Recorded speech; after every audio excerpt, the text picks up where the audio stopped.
सुरु भयो महेशजी। नमस्कार। नेपाल पत्रकार महासङ्घ युरोप शाखाको 29औं श्रृङ्खलामा आज हामी जुटिरहेका छौँ। यो फेसबुक लाइभ मार्फत आज हामी भोलिबाट सुरु हुन गइरहेको गैर आवासीय नेपाली सङ्घको दोस्रो ग्लोबल ज्ञान सम्मेलनको तयारीका विषयमा आज नेपाल पत्रकार महासङ्घ युरोप शाखाले यो भर्चुअल अन्तर्क्रिया कार्यक्रम सुरुवात गर्दैछ। आज हामीसँग विशेष गरी यो दोस्रो ज्ञान सम्मेलनको तयारी र यस वर्ष हुने ज्ञान सम्मेलन केमा केन्द्रित हुँदैछ र कस्तो हुँदैछ र यसले नेपाल र नेपालीको लागि के फाइदा गर्दैछ र विदेशमा रहने नेपालीहरूको जो विज्ञहरू हुनुहुन्छ उहाँहरू आफ्नो ठाउँमा विज्ञता हासिल गर्नुभएको छ, उहाँहरूले नेपाललाई अथवा मातृभूमिलाई के भूमिका निर्वाह गर्न सक्नुहुन्छ, के योगदान पुर्याउन सक्नुहुनेछ भन्ने विषयमा के तयारी कस्तो छ तयारी भन्ने विषयमा गैर आवासीय नेपाली सङ्घका महासचिव केन्द्रीय महासचिव तथा यो दोस्रो ज्ञान सम्मेलनका संयोजक डाक्टर हेमराज शर्मा, त्यसै गरी उपसंयोजक हाम्रो विज्ञ सम्मेलनको उपसंयोजक डाक्टर हरि दाहालसँग हामी यो आजको हामी 29औं श्रृङ्खला नेपाल पत्रकार महासङ्घ युरोप शाखाको 29औं श्रृङ्खला भर्चुअल रूपमा गर्न गइरहेका छौँ।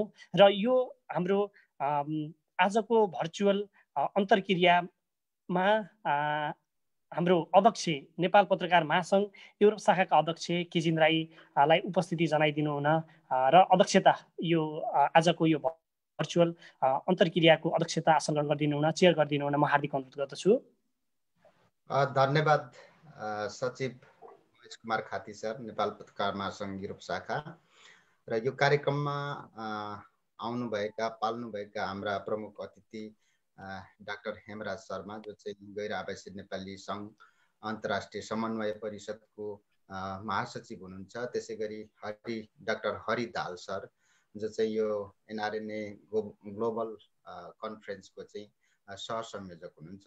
उहाँहरूलाई हामी नेपाल पत्रकार महासङ्घ र सिङ्गो युरोपभरिको पत्रकारहरूको तर्फबाट हामी पुनः स्वागत गर्न चाहन्छौँ। धन्यवाद सर। धन्यवाद अध्यक्षज्यू। अब हामी आजको हाम्रो यो अन्तर्क्रियामा का अतिथिहरूलाई म एकचोटि स्वागत गर्न चाहन्छु। यो तयारी के कस्तो छ, कस्तो हुँदैछ भन्ने विषयमा तयारीका विषयमा जानकारी गराउन र समग्र एनआरएनको अभियान र अबका आगामी योजनाहरूसहित आफ्ना केही कुरा राख्नको लागि आज हामीसँग महासचिव डाक्टर हेमराज शर्मा हुनुहुन्छ। त्यसै गरी उहाँ चाहिँ दोस्रो ज्ञान सम्मेलनको संयोजक पनि हुनुहुन्छ। अघिल्लो वर्ष चाहिँ उहाँकै संयोजकत्वमा पहिलो ज्ञान सम्मेलन भव्यतापूर्वक काठमाडौँमा सम्पन्न भएको थियो। उहाँलाई म यो भर्चुअल अन्तर्क्रियामा उपस्थिति जनाइदिनु हुन र हार्दिक अनुरोध गर्दछु। डाक्टर हेमराज शर्मा, सरी माफ गर्नु होला। धन्यवाद महेशजी। पत्रकार महासङ्घ युरोप शाखालाई म धन्यवाद दिन चाहन्छु। एकदमै महत्त्वपूर्ण कार्यक्रमको अन्तिम घडीमा आएर यो हाम्रो तयारीका सम्बन्धमा यहाँहरूले फेसबुक लाइभबाट गैर आवासीय नेपाली समक्ष पुर्याउनको लागि सहयोग गर्नुभयो। यो दोस्रो विश्व ज्ञान सम्मेलनको तयारी अन्तिम अवस्थामा पुगेको छ।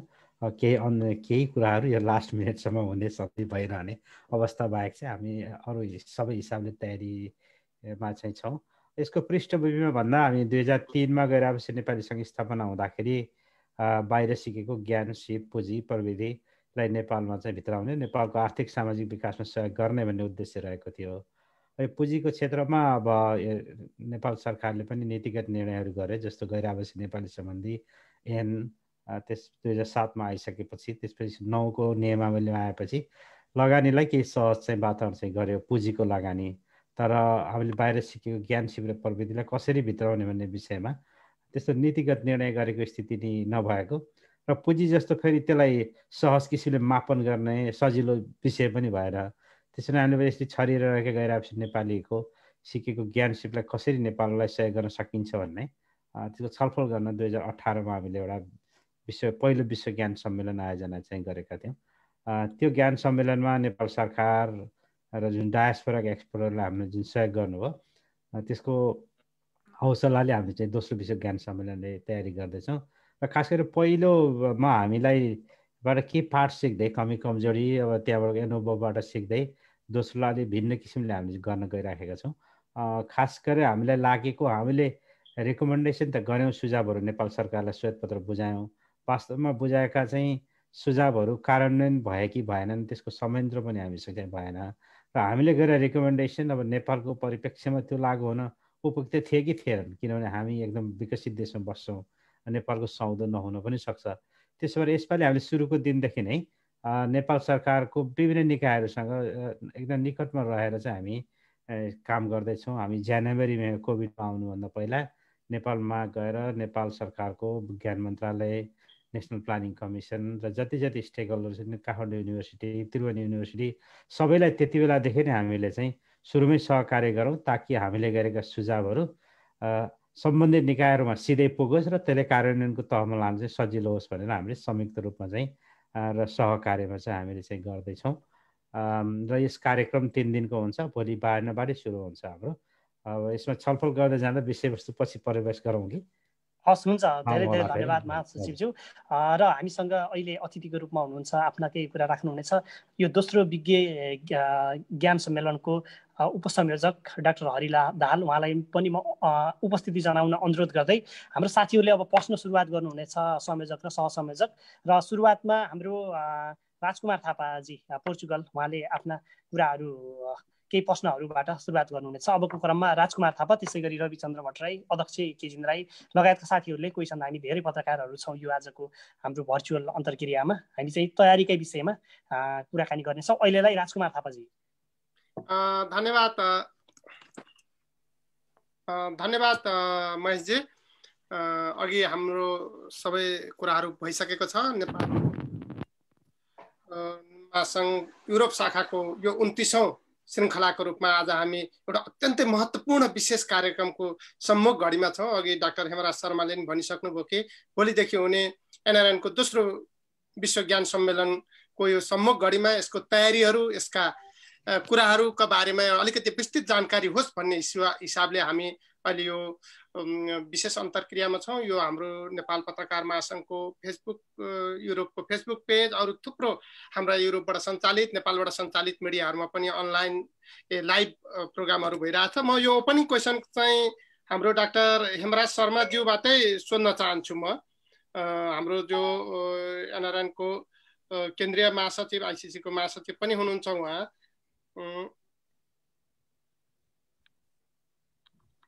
डाक्टर साहब, तपाईँले हिजो एउटा फेसबुक स्ट्याटस लेख्नु भएको रहेछ, मैले अघि हेरेको थिएँ।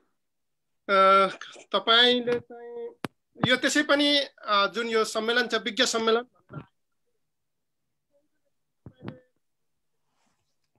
राजकुमारजी तपाईँको मैले सुनिनँ है, अरू साथीहरूको त्यही प्रब्लम हो कि? सुन्नु भएको छ? अहिले ठिक छ। तपाईँले, म सोध्दै थिएँ त्यहाँ, तपाईँले स्क्रिनमा फोटो पनि देख्दै हुनुहुन्छ होला। के अरे हिजो तपाईँले एउटा फेसबुक स्ट्याटस, लामो अङ्ग्रेजीमा फेसबुक स्ट्याटस लेख्नु भएको रहेछ। यो फेसबुक स्ट्याटसमा तपाईँ केही विज्ञ वा चाहिँ प्रतिष्ठित व्यक्तिहरूसँग कुराकानी गर्दै गरेको, केही निरीक्षण गर्दै गरेको पनि देखिन्छ। तपाईँ आफै पनि बेलायतको प्रतिष्ठित युनिभर्सिटी, विश्वविद्यालय, लिभरपुल विश्वविद्यालयको भौतिक शास्त्रको विज्ञ हुनुहुन्छ। अनि यो अहिले हाम्रो ज्ञान सम्मेलन चलिरहेछ, दोस्रो ज्ञान सम्मेलन, तपाईँ त्यसको संयोजक हुनुहुन्छ। तपाईँसँगै काम गर्ने 3 जना प्रोफेसरले विश्वविख्यात नोबेल पुरस्कार प्राप्त गरेका छन्। त्यो फोटो नै तपाईँले त्यहाँ राख्नु भएको हो। ती 3 जना विश्वविख्यात नोबेल भौतिक शास्त्रमा अर्थात् फिजिक्समा नोबेल पुरस्कार प्राप्त गर्ने प्रोफेसरहरूको फोटो त्यहाँ राख्नु भएको छ। यो नोबेल पुरस्कार प्राप्त गर्ने मापदण्ड चाहिँ के रहेछ? तपाईँ जस्तै नेपाली विज्ञहरूले के यो पुरस्कार प्राप्त गर्ने भविष्यमा कुनै सम्भावना छ? Thank you राजकुमारजी। रविचन्द्रजीलाई धन्यवाद छ, फोटो यहाँ चाहिँ ल्याइदिनु भयो। नोबेल प्राइज पाउने भने चाहिँ मापदण्ड भने त अब नोबेल एकाडेमी छ, अब नोबेल एकाडेमीको आफ्नै मापदण्ड हुन्छन्, ताकि त्यसले कि चाहिँ तपाईँको समाजमा चाहिँ प्रभाव पारेको हुनु पर्यो, सोसाइटीलाई चेन्ज ल्याएको खालको हुनु पर्यो। अथवा थ्योरीमा चाहिँ रेभोल्युसन ल्याएको मान्छे हो, सिलेक्टेड सर्टेन मान्छेहरूले चाहिँ नोबेल प्राइज चाहिँ पाउने हुन्। अब हामी जस्तोले नोबेल प्राइज पाउने भने त हामी कल्पना पनि गर्दैनौँ। कतिपय नोबेल प्राइज पाउने भनेको फेरि एकदम प्लान गरेर म पाउँछु भनेर एकदमै भनौँ न एकदम धेरै पढेर एकदम यति मार्क ल्याउँछु भने गर्ने जस्तो विषय चाहिँ हो जस्तो लाग्दैन। रिसर्च गर्दै जाँदाखेरि अब कुनै नयाँ विषयवस्तु चाहिँ प्राप्त गरियो भनेदेखि अब त्यसले चाहिँ नोबेल प्राइज चाहिँ पाउने विषय। अब हामीहरूको लागि त कस्तो भने हामी जुन परिवेशबाट चाहिँ आयौँ भनौँ न, अब एसएलसीसम्म हामी गाउँमै पढ्यौँ, काठमाडौँ आउँदाखेरि त्यस्तै परिवेश थियो होइन। अब यहाँ आउला आइएला त्यति ठुलो मान्छेलाई भेटिएला सहकार्य गरिएला भन्ने त कल्पना पनि गरेका थिएनौँ होइन। त्यो खालको एम्बिसन त हामी नेपालीमा त के तपाईँको यो साउथ एसियन डायस्पोरामा अहिलेसम्म 2 जना मात्रै विज्ञानको तर्फबाट नोबेल प्राइज पाए जस्तो लाग्छ, म गल्ती छैन 2-3 जनाले होइन भने त्यो विषय चाहिँ अब हाम्रो कल्पना हुन धेरै बाहिरको विषय हुन्छ राजकुमारजी। त्यो चाहिँ तपाईँलाई कस्तो अनुभव भयो त? तपाईँका ती प्रोफेसर सरहरू जोसँग तपाईँ र त सँगै पनि हिँड्नुभयो, उहाँहरूले पक्कै पनि प्राउड फिल गर्नुभयो। नेपाली कहिले त्यो हालतमा पुग्न सक्दैन त एउटा नेपाली विज्ञ? विज्ञ सम्मेलन तपाईँ आफै विज्ञ सम्मेलन गरिरहनु भएको छ विभिन्न सेक्टरहरूको, कुनै सेक्टरमा पनि नेपालले कहिले नोबेल पुरस्कार प्राप्त गर्न सक्दैन होला कि सक्छ होला? गर्नै सक्दैन भन्ने त भएन। अब बङ्गलादेशकोले नि पाएकै छैन, पाकिस्तानको पनि एकजनाले पाउनु भएको छ, इन्डियाको अहिलेसम्म एकजनाले पाउनु भएको जस्तो लाग्छ विज्ञानको क्षेत्रमा। कुनै दिन आउला राजकुमारजी त्यो। तर अब अहिले जुन हाम्रो कटिङ एज रिसर्च गर्नुपर्ने परिस्थिति हुनसक्छ होइन। अब टेक्नोलोजी, हाम्रो सुविधा, हाम्रो चाहिँ जुन एजुकेसनल ब्याकग्राउन्ड त्यसले चाहिँ अब यहाँसम्म पुर्याउन चाहिँ अब अहिले नेपालमै बसेर चाहिँ सम्भव होला जस्तो चाहिँ छैन। तर अब नेपाल बाहिर गएर गरेका रिसर्चरहरूले त्यो चाहिँ प्राप्त गर्न सक्छन्, गर्नै नसक्ने पनि हो जस्तो चाहिँ लाग्दैन मलाई। हजुर, ल ठिकै छ। हामीले यो चाहिँ तपाईँका सरहरूलाई हाम्रो तर्फबाट बधाई छ। हाम्रो डाक्टर हरिदाल पनि फिजिक्सकै मान्छे, उहाँ त अमेरिकन फिजिकल सोसाइटी एडिटर हुनुहुन्छ। यसमा केही कमेन्ट गर्नु होला उहाँले, मैले भन्दा बेटर कमेन्ट गरिहाल्नु त हरि सर, के छ? नमस्कार साथीहरू। होइन यस्तो छ, सम्भावना डेफिनेटली छ होइन। मास्टरज्यूले भन्नुभयो जस्तै नेपालबाट डिफिकल्ट नै छ, बाहिर जानुभएको साथीहरूले डेफिनेटली गर्न सक्नुहुन्छ। यसको एउटा मेन क्राइटेरिया चाहिँ कस्तो देखिन्छ भन्दा यो नोबेल लरिएटहरूले गर्नुभएको रिसर्चहरूले चाहिँ एउटा नयाँ फिल्ड नै क्रिएट गरेको हुन्छ कि साइन्टिफिक रिसर्चको एरियामा। हामीले बुझ्ने भाषामा भन्ने हो भने एउटा नयाँ बाटो खोलेको हुन्छ। त्यो नयाँ बाटोले एउटा नयाँ ठाउँ पत्ता लगाएको हुन्छ होइन, एउटा संसार नै पत्ता लगाउँछ कि। त्यो हिसाबको ट्रान्सफर्मेसनल काम गर्नलाई चाहिँ डिफिकल्ट नै हुन्छ। र अर्को कुरा के छ भने उहाँहरूलाई त्यो रिसर्च गर्दा गर्दै इभन रिसर्चको रिजल्ट आइसक्दा पनि उहाँहरू आफैले पनि म नोबेल प्राइज पाउँछु होला भन्ने चाहिँ लागिरहेको हुँदैन कि। किनभने अब त्यो रिसर्च जन्मिन्छ, आइडिया जन्मिन्छ, तर त्यसको असर कस्तो पर्छ भन्ने कुरा चाहिँ त्यसको फर्दर रिसर्चले मात्र डिटरमाइन गर्न सक्छ क्या। त्यसैले चाहिँ यो अब एकदमै अनप्रेडिक्टेबल बाटो हो यो, तर अब सम्भव बाटो हो, अत्यन्तै सम्भव छ त्यो गर्नलाई, असम्भव भन्ने कुरा छैन। नेपाली डायस्पोरा एक्सपर्ट्सहरूले अहिले विदेशमा जुन जुन ठाउँमा बसेर जस्तो जस्तो काम गर्नु भएको छ, 10 वर्ष अगाडि 15 वर्ष अगाडि नेपालको ग्राउन्ड रियालिटीबाट हेर्दा त त्यही पनि गर्न सकिँदैन होला कि जस्तो लाग्थ्यो, तर गर्न सक्नु भएको छ होइन।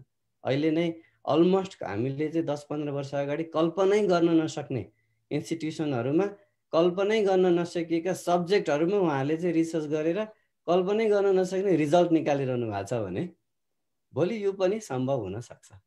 आशावादी रहौँ। म 1 मिनट जोडिहाल्नु राजकुमारजी, इन्ट्रेस्टिङ सब्जेक्ट आयो। हाम्रो चाहिँ एकजना मैले तेस्रो पिक्चरमा हुनुहुन्छ, त्यो डान सेक्मेन्ट उहाँ इजरायलको हुनुहुन्छ। गत साल त्यो हामीले चाहिँ नेपालमा पनि उहाँलाई चाहिँ इन्भाइट गरेका छौँ। उहाँको नोबेल प्राइजको कथा कस्तो छ भने हाम्रो रिसर्चमा तपाईँले रिसर्च आइसकेपछि त्यसलाई पेपर पब्लिस चाहिँ गर्नुपर्ने हुन्छ जर्नलमा होइन। उहाँले चाहिँ उहाँको सुपरभाइजर पनि लगभग चाहिँ नोबेल प्राइजै पाउने खालको हुनुहुन्थ्यो अमेरिकामा सबैटिकामा जाँदाखेरि यो नयाँ चाहिँ ठोस पदार्थ क्वाजिक्रिस्टल पत्ता लाग्नुभयो। तर उहाँले त्यो रिजल्ट चाहिँ उहाँको सुपरभाइजरलाई दिँदाखेरि उहाँले के भन्नु, यो कुनै सम्भवको विषय नै होइन र तिमीले चाहिँ यो टेक्स्ट बुक चाहिँ तिमी पढेर आऊ भनेर एउटा फिजिक्सको टेक्स्ट बुक पढ्न दिनु उहाँलाई। त्यो पेपर पब्लिस गर्न 1 वर्ष 2 वर्ष लाग्यो भने यस्तो खालको नयाँ चिज तपाईँले पत्ता लगाउनु पऱ्यो कि ताकि त्यो नोबेल पुरस्कार विन गर्ने साइन्टिस्टलाई नि त हुन्छ भन्ने कुरो विश्वास नभएको चिज चाहिँ पत्ता लागेको कारणले नै उहाँले चाहिँ पाउनुभएको होइन। कतिपय एक्सिडेन्टल कुराहरू छन्, तपाईँले भइराखेका कुरा मैले यो एक्सपेरिमेन्ट गर्छु भनेर गरिराखेका हुन्छ, तर रिजल्ट चाहिँ त्यसको ठ्याक्कै अपोजिट आउँछ। तर चाहिँ जिनियस साइन्टिस्ट भयो भने के हुन्छ नि, त्यो चाहिँ रिजल्ट किन अपोजिट आयो त, सोचेको भन्दा फरक किन आयो भने खोजी गर्दै गएर चाहिँ उसले नयाँ थ्योरी दिइसकेपछि नि हरिजीले भने जस्तै गरेर नयाँ फिल्ड नयाँ स्कोप चाहिँ तपाईँको खोलिदिइसकेपछि अनि नोबेल प्राइजहरू चाहिँ पाउने चाहिँ कारण त्यो हो नि। तर मैले भने जस्तै गरेर अब वर्षमा एकचोटि पाउने हजारौँ साइन्टिस्टहरू छन्, अब त्यो धेरै भाग्यवान नै हुनुपर्छ, जिनियस पनि हुनु पर्यो अभियसली। म डाक्टर साहबसँग मतलब महासचिवज्यूसँगै एउटा अर्को अब हामी चाहिँ अहिले नेपालको एनआरएनको दोस्रो विश्व ज्ञान सम्मेलनकै सन्दर्भमा अब हामी केन्द्रित हुनेछौँ। म यही सन्दर्भमा डाक्टर हेमराज शर्माज्यूसँगै प्रश्न अघि उहाँले अलिकति तयारीको सन्दर्भमा के भइरहेको छ भन्ने बारेमा आफ्नो ओपनिङ स्टेटमेन्टमा पनि थोरै कुराहरू भनिसक्नु भएको छ। अब नेपालमा अहिले यो विज्ञ सम्मेलनले जुन अहिले त आयोजना भइरहेको छ दोस्रो विज्ञ सम्मेलन, अघि पनि प्रश्न उठेको छ, पहिलो विज्ञ सम्मेलन पछाडि दोस्रो विज्ञ सम्मेलनसम्म आइपुग्दा त्यो बिचको ग्यापमा त्यो पहिलो विज्ञ सम्मेलनको के उपलब्धि छ र यो दोस्रो विज्ञ सम्मेलनमा त्यो पहिलो विज्ञ सम्मेलनको कसरी तपाईहरु मूल्याङ्कन गर्नुहुन्छ? प्लिज डाक्टर हेमराज शर्माज्यू। यसपालि हामीले चाहिँ के गरेका छौँ भने हामी दोस्रो विश्व सम्मेलनमा एउटा सेसनै हामीले पहिलो विश्व सम्मेलनमा हामीले के कुराहरू हासिल गर्यौँ त्यसको प्रेजेन्टेसन गर्ने हाम्रो चाहिँ प्लान छ। गत साल पनि अहिले जस्तै थुप्रै सत्रहरू चाहिँ थिए। अब त्यो सत्रका सबै चेयरहरूलाई तपाईँहरूको फिल्डमा हामीले नेपाल सरकारले गएको सम्मेलन कस्तो थियो भन्दाखेरि नेपालको नीतिगत ल्याप्सेसहरू के छन्, कमी कमजोरहरू के छन् अब बाहिरको विकसित मुलुकमा भन्दा, र त्यहाँ नीतिगत कुराहरू के परिवर्तन गर्नुपर्छ भनेर हरेक फिल्डमा हामीले चाहिँ सुझाव चाहिँ दिएका थियौँ।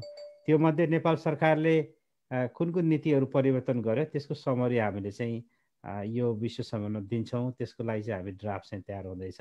अब हामीले सोचे भन्दा चाहिँ बढी नै कुराहरू चाहिँ नेपाल सरकारले आफ्नो विभिन्न नीतिमा चाहिँ सम्बोधन गरेको पाइयो। फर इक्जाम्पल नेपालको साइन्स एन्ड टेक्नोलोजी पोलिसी नै हामीले चेन्ज गर्नुपर्छ भन्ने हाम्रो एउटा चाहिँ सुझाव थियो। त्यो सुझाव र त्यो नीति लेख्दाखेरि फर्चुनेटली चाहिँ नेपाल सरकारले हामीहरूलाई पनि पछि त्यसमा फिडब्याक दिने मौका दिएको थियो। अब त्यसको चाहिँ अब नयाँ चाहिँ science and technology policy Nepal सरकारले एडप्ट गरेको छ। अब दोस्रो फेजमा अब त्यसलाई कसरी इम्प्लिमेन्ट गर्दाखेरिका चुनौतीहरू के हुन् त्यो आवश्यक भएको हुनाले अहिले चाहिँ नेपाल सरकारको विज्ञान मन्त्रालयको सचिवज्यूकै संयोजकतामा चेयरम्यानसिपमा एउटा चाहिँ इम्प्लिमेन्ट गर्ने फेजमा चाहिँ कसरी इम्प्लिमेन्ट गर्ने भनेर हामीले एउटा सेसनै राखेका छौँ। त्यसमा त्यो भनेको पहिला वर्षको र अहिले वर्षको कन्टिन्युटीको कुराहरू हुन्। त्यो बाहेक चाहिँ मैले अघि नै भने जस्तै गरेर हामीले प्रिफेरियस त नै हामीले पहिला रिकमेन्डेसन गरेको कुराहरू हामीले दिन्छौँ। हामीले अर्को कुरा अब यो एउटा चाहिँ अब हाई लेभलमा नेपाल सरकारको पोलिसीगत कुराहरूमा हामीले पार्ने सहयोग इम्प्याक्ट एउटा कुरा छ भने अर्को चाहिँ यो नेटवर्किङको कुरा, कोलाबोरेसनको कुरा त्यो हुन एकदम जरुरी छ। जस्तो स्टुडेन्ट टु स्टुडेन्ट कोलाबोरेसनहरू, रिसर्च एक्सचेन्जका कुराहरू थुप्रै भएका छन्। सायद हरिजीले केही इक्जाम्पलहरू म पछि एकचोटि भन्नुहुन्छ होला। समग्रमा भन्दाखेरि अब अहिले हामीले आएर मूल्याङ्कन गर्दाखेरि हामीले सोचे भन्दा चाहिँ केही धेरै नै हाम्रा चाहिँ प्रगति भएका छन्। तर हामीलाई लागेको चाहिँ के छ भने साँच्चीकै त्यो इम्प्लिमेन्ट भयो कि भएनन् भनेर त्यसलाई चाहिँ मूल्याङ्कन गर्ने एउटा संयन्त्र नेपाल सरकारले बनाउन चाहिँ जरुरी छ। यो कन्फरेन्समा हामीले त्यो हुनुपर्छ भनेर त्यसकै लागि पनि फेरि हामीले छुट्टै एउटा सेसन चाहिँ राखेका छौँ। हरिजी केही इक्जाम्पलहरू छन् भने तपाईँ त्यसमा कम्पाइल गर्दै गर्नुभयो हुनाले। हजुर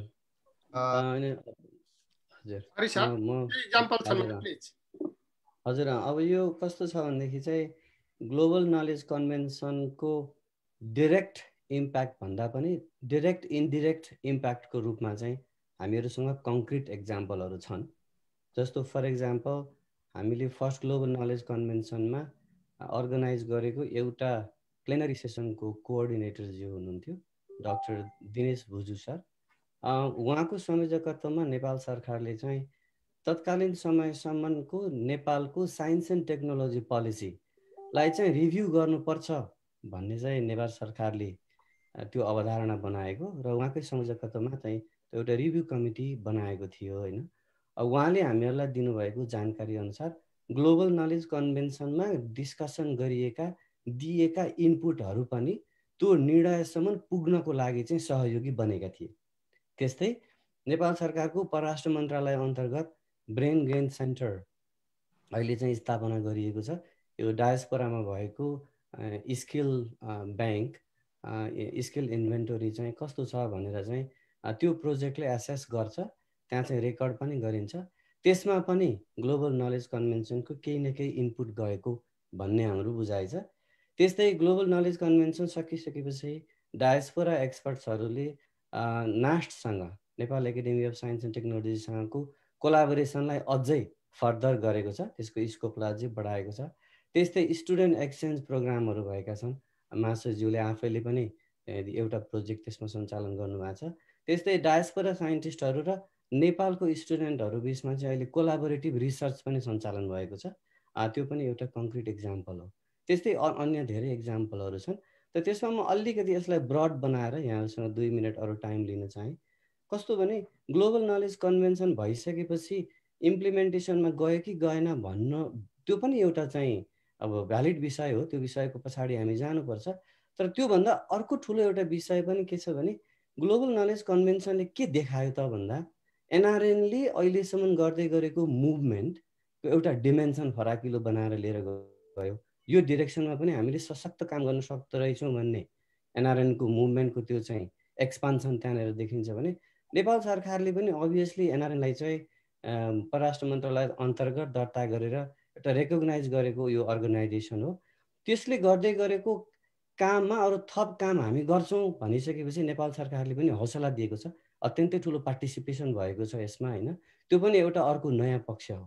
र त्यस्तै अन्य नेपाल सरकारका अन्य निकायहरू छन्। ती निकायहरूले पनि एनआरएनले गरेको यो काममा हामी पनि सहभागी बन्छौँ, हामी पनि यहाँका कुराहरू सुन्छौँ र मेबी नेपालको डेभलपमेन्टमा यहाँहरूले दिने इनपुटलाई हामी ग्रहण गर्न चाहन्छौँ भन्ने जुन कुरा देखाउनु भएको छ, यो अत्यन्तै नौलो प्रयोग हो एनआरएनएको प्लेटफर्ममा। त्यसरी पनि यसलाई बुझ्नुपर्छ। तर अब एउटा मात्रै कन्भेन्सन सकिएको छ, हामी दोस्रो कन्भेन्सन गर्दैछौँ। अहिले नै कङ्क्रिट रूपमा धेरै कुराहरू चाहिँ उपलब्ध भइसकेका छैनन्, होइन? तर हामीहरूलाई कन्फिडेन्स चाहिँ के भएको छ भने हामी राइट डिरेक्सनमा गइरहेका छौँ र दुईवटा बिग स्टेक होल्डर्सहरू नेपाल सरकार र डायस्पोराको अर्गनाइजेसन एनआरएनए यो डिरेक्सनमा जानको लागि अत्यन्तै उत्सुक छ र डायस्पोरा नेपालीहरूले पनि यसलाई अत्यन्तै ठुलो साथ र सहयोग दिनुभएको छ। यो एउटा ऐतिहासिक कुरा हो जस्तो लाग्छ मलाई र यसका आउटपुटहरू चाहिँ फ्युचरमा आउँदै जान्छन् भन्ने मलाई विश्वास छ। म हरिजीको एउटा क्लोजअप के गरौँ भने जुन सेकेन्ड ग्लोबल कन्फरेन्समा अब जुन सहभागिता भएको छैन, हामीलाई लागेको चाहिँ के थियो भने नेपाल सरकार र यसका निकाय र डायस्पोराहरू बिचको चाहिँ क्लोज चाहिँ कोलाबोरेसन हुन चाहिँ जरुरी छ। हुन त हामीले फर्स्ट ग्लोबल कन्फरेन्स एक किसिमको आधिकारिक संयन्त्र बनाउनु पर्छ है भनेर हामीले एनआरएनए र सरकारलाई चाहिँ हामीले सुझाव दिएका थियौँ। त्यो बनिसकेको स्थिति त छैन। तर यही नलेज कन्भेन्सनहरूले अहिले यति धेरै नास्टको भिसी उहाँ आफै एक्टिभ भएर दुईवटा सेसनमा आउँदै हुनुहुन्छ। नेसनल प्लानिङ कमिसनको हाम्रो भाइस चान्सलर आफै हुनुहुन्छ र त्यहाँको हाम्रो 4 जना मान्य सदस्यहरू त्यसमा आउनुभएको छ। टियुको भिसी आउनुभएको छ र हामीले पहिलो ग्लोबल कन्फरेन्समा यो सबै खालका स्टेक होल्डरहरू एउटै फोरममा आउनु जरुरी छ भनेर रिकमेन्डेसन गरेका छौँ। अहिले आएकोलाई नै हामीले पहिला रेकमेन्ड गरेका कुराको इम्प्लिमेन्टेसनको यसलाई एउटा प्रमाणको रूपमा चाहिँ लिन सकिन्छ। केजिन सर, अध्यक्ष केजिन राई सर, केही प्रश्नहरू? धन्यवाद राजकुमार सर। आज हामी 29औं श्रृङ्खलामा छौँ जो नेपाल पत्रकार महासङ्घ युरोप शाखाले आयोजना गर्दै आएको यो हाम्रो 29औं श्रृङ्खलामा डाक्टर हेमराज शर्मा जो चाहिँ गैर आवासीय नेपाली सङ्घ अन्तर्राष्ट्रिय समन्वय परिषदको हाम्रो महासचिव हुनुहुन्छ, त्यसै गरी डाक्टर हरि दाहाल जो चाहिँ एनआरएनए ग्लोबल नलेज कन्भेन्सनको चाहिँ सहसंयोजक हुनुहुन्छ। मेरो प्रश्न हाम्रो डाक्टर हेमराज सरलाई म गर्न चाहन्छु। यो विदेशमा नेपाली विज्ञहरूको अवस्था के छ? ती विज्ञहरूले नेपालको समग्र विकासमा प्रभाव कस्तो किसिमको पार्ने क्षमता राख्दछन्? Doctor Hemraj sir. Thank you केजिङजी। अब हामीले साउथ एसियाका अरू डायस्पोरासँग कम्पेयर गर्नुभयो भने त यो डायस्पोरा हाम्रो कान्छो डायस्पोरा नै हो। यहाँलाई थाहा छ 1990 सम्म जब हामी कहाँ प्रजातन्त्र आएको थिएन त्यति बेलासम्म हामी आम नेपालीहरूले चाहिँ सजिलै पासपोर्ट लिन सक्ने स्थिति थिएन। तपाईँ हाम्रो कल्पनाभन्दा धेरै बाहिरको विषय भएको छ। अब एकाध अब केही स्कलरसिप लिएर आउने हातमा गर्न सकिने मान्छेहरू त धेरै पहिला पनि आए, तर तपाईँ हामी जस्तो चाहिँ आम नेपालीहरूको बाहिर आउने चाहिँ बाटो खुलेको भनेको 90 पछि नै हो। त्यस हुनाले बाहिर आउने भने डायस्पोराहरू डायस्पोरा एक्सपर्टहरू पनि 90 भन्दा पछि नै आउनुभएको हो। तर अहिले सरस्वती हेर्दाखेरि सबै क्षेत्रमा र यो संसारका सबै प्रतिष्ठित विश्वविद्यालय रिसर्च सेन्टरहरूमा नेपालीहरूको उपस्थिति छ। तपाईँ अक्सफोर्ड भन्नुहोस्, केम्ब्रिज भन्नुहोस्, युएसकै चाहिँ थुप्रै हाम्रो चाहिँ विश्वविख्यात युनिभर्सिटीहरूमा र सबैतिर उहाँहरू चाहिँ पुग्नु भएको छ। त्यो भनेको हाम्रो पहिलो पुस्ताका गैर-आवासीय नेपाली हो। तर मैले त्योभन्दा ठुलो पोटेन्सियल भनेको त दोस्रो पुस्ताका गैर-आवासीय नेपालीहरूलाई देख्छु, जबकि उनीहरूले यहाँको चाहिँ उत्कृष्ट शिक्षा उनीहरूले चाहिँ लिए र उनीहरूले भोलि हामीले भन्दा चाहिँ धेरै राम्रो गर्छन् जस्तो लाग्छ। त्यसैले यो दोस्रो पुस्ता आइसकेपछि वास्तवमा नेपाललाई चाहिने प्रशस्त र सबै क्षेत्रका एक्सपर्टहरू चाहिँ तयार हुन्छ। खालि अब नेसनले चाहिँ राष्ट्रले चाहिँ याद गर्नुपर्ने कुरा के छ भने त्यो खालको फेरि म्यान पावर भनेको निःशुल्क प्राप्त हुने हो। तपाईँ हामीलाई त राज्यले चाहिँ इन्भेस्टमेन्ट गरेको छ। तपाईँको एसएलसी दिँदाखेरि पनि त कति एकजना मान्छेको त इन्भेस्टमेन्ट हुन्छ, हामी यस्तो मास्टर्स गर्नेहरूको पनि थुप्रो हुन्छ।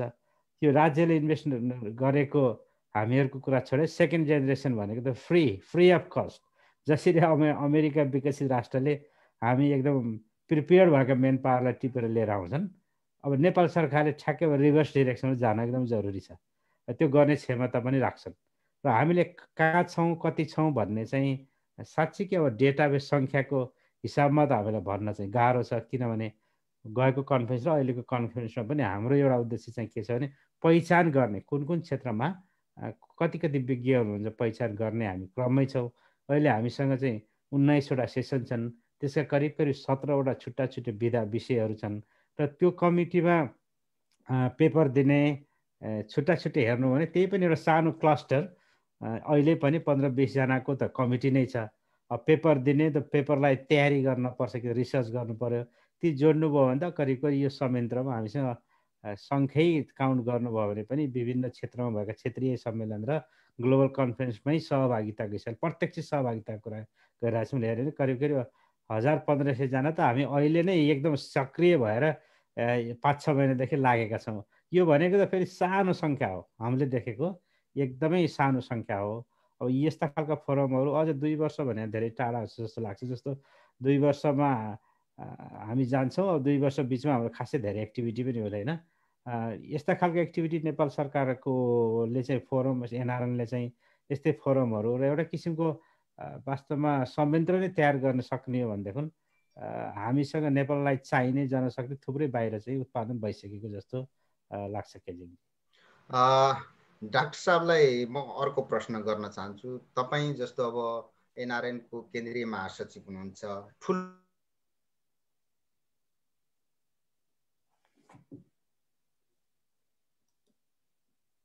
केजिङजीको हो कि मेरो हो? केजिङ सरको के भयो?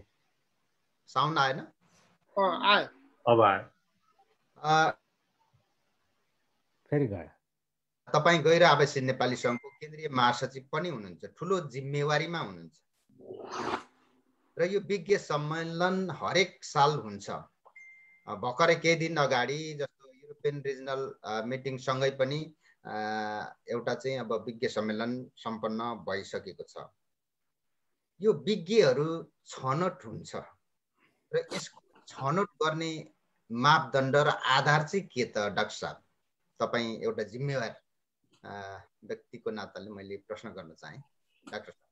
होइन, हाम्रो यस्तो छ केजिङजी, अब हाम्रो एकदम क्वालिफिकेसन भन्ने कुरो चाहिँ खासै त के हुँदैन हेर्नु होइन।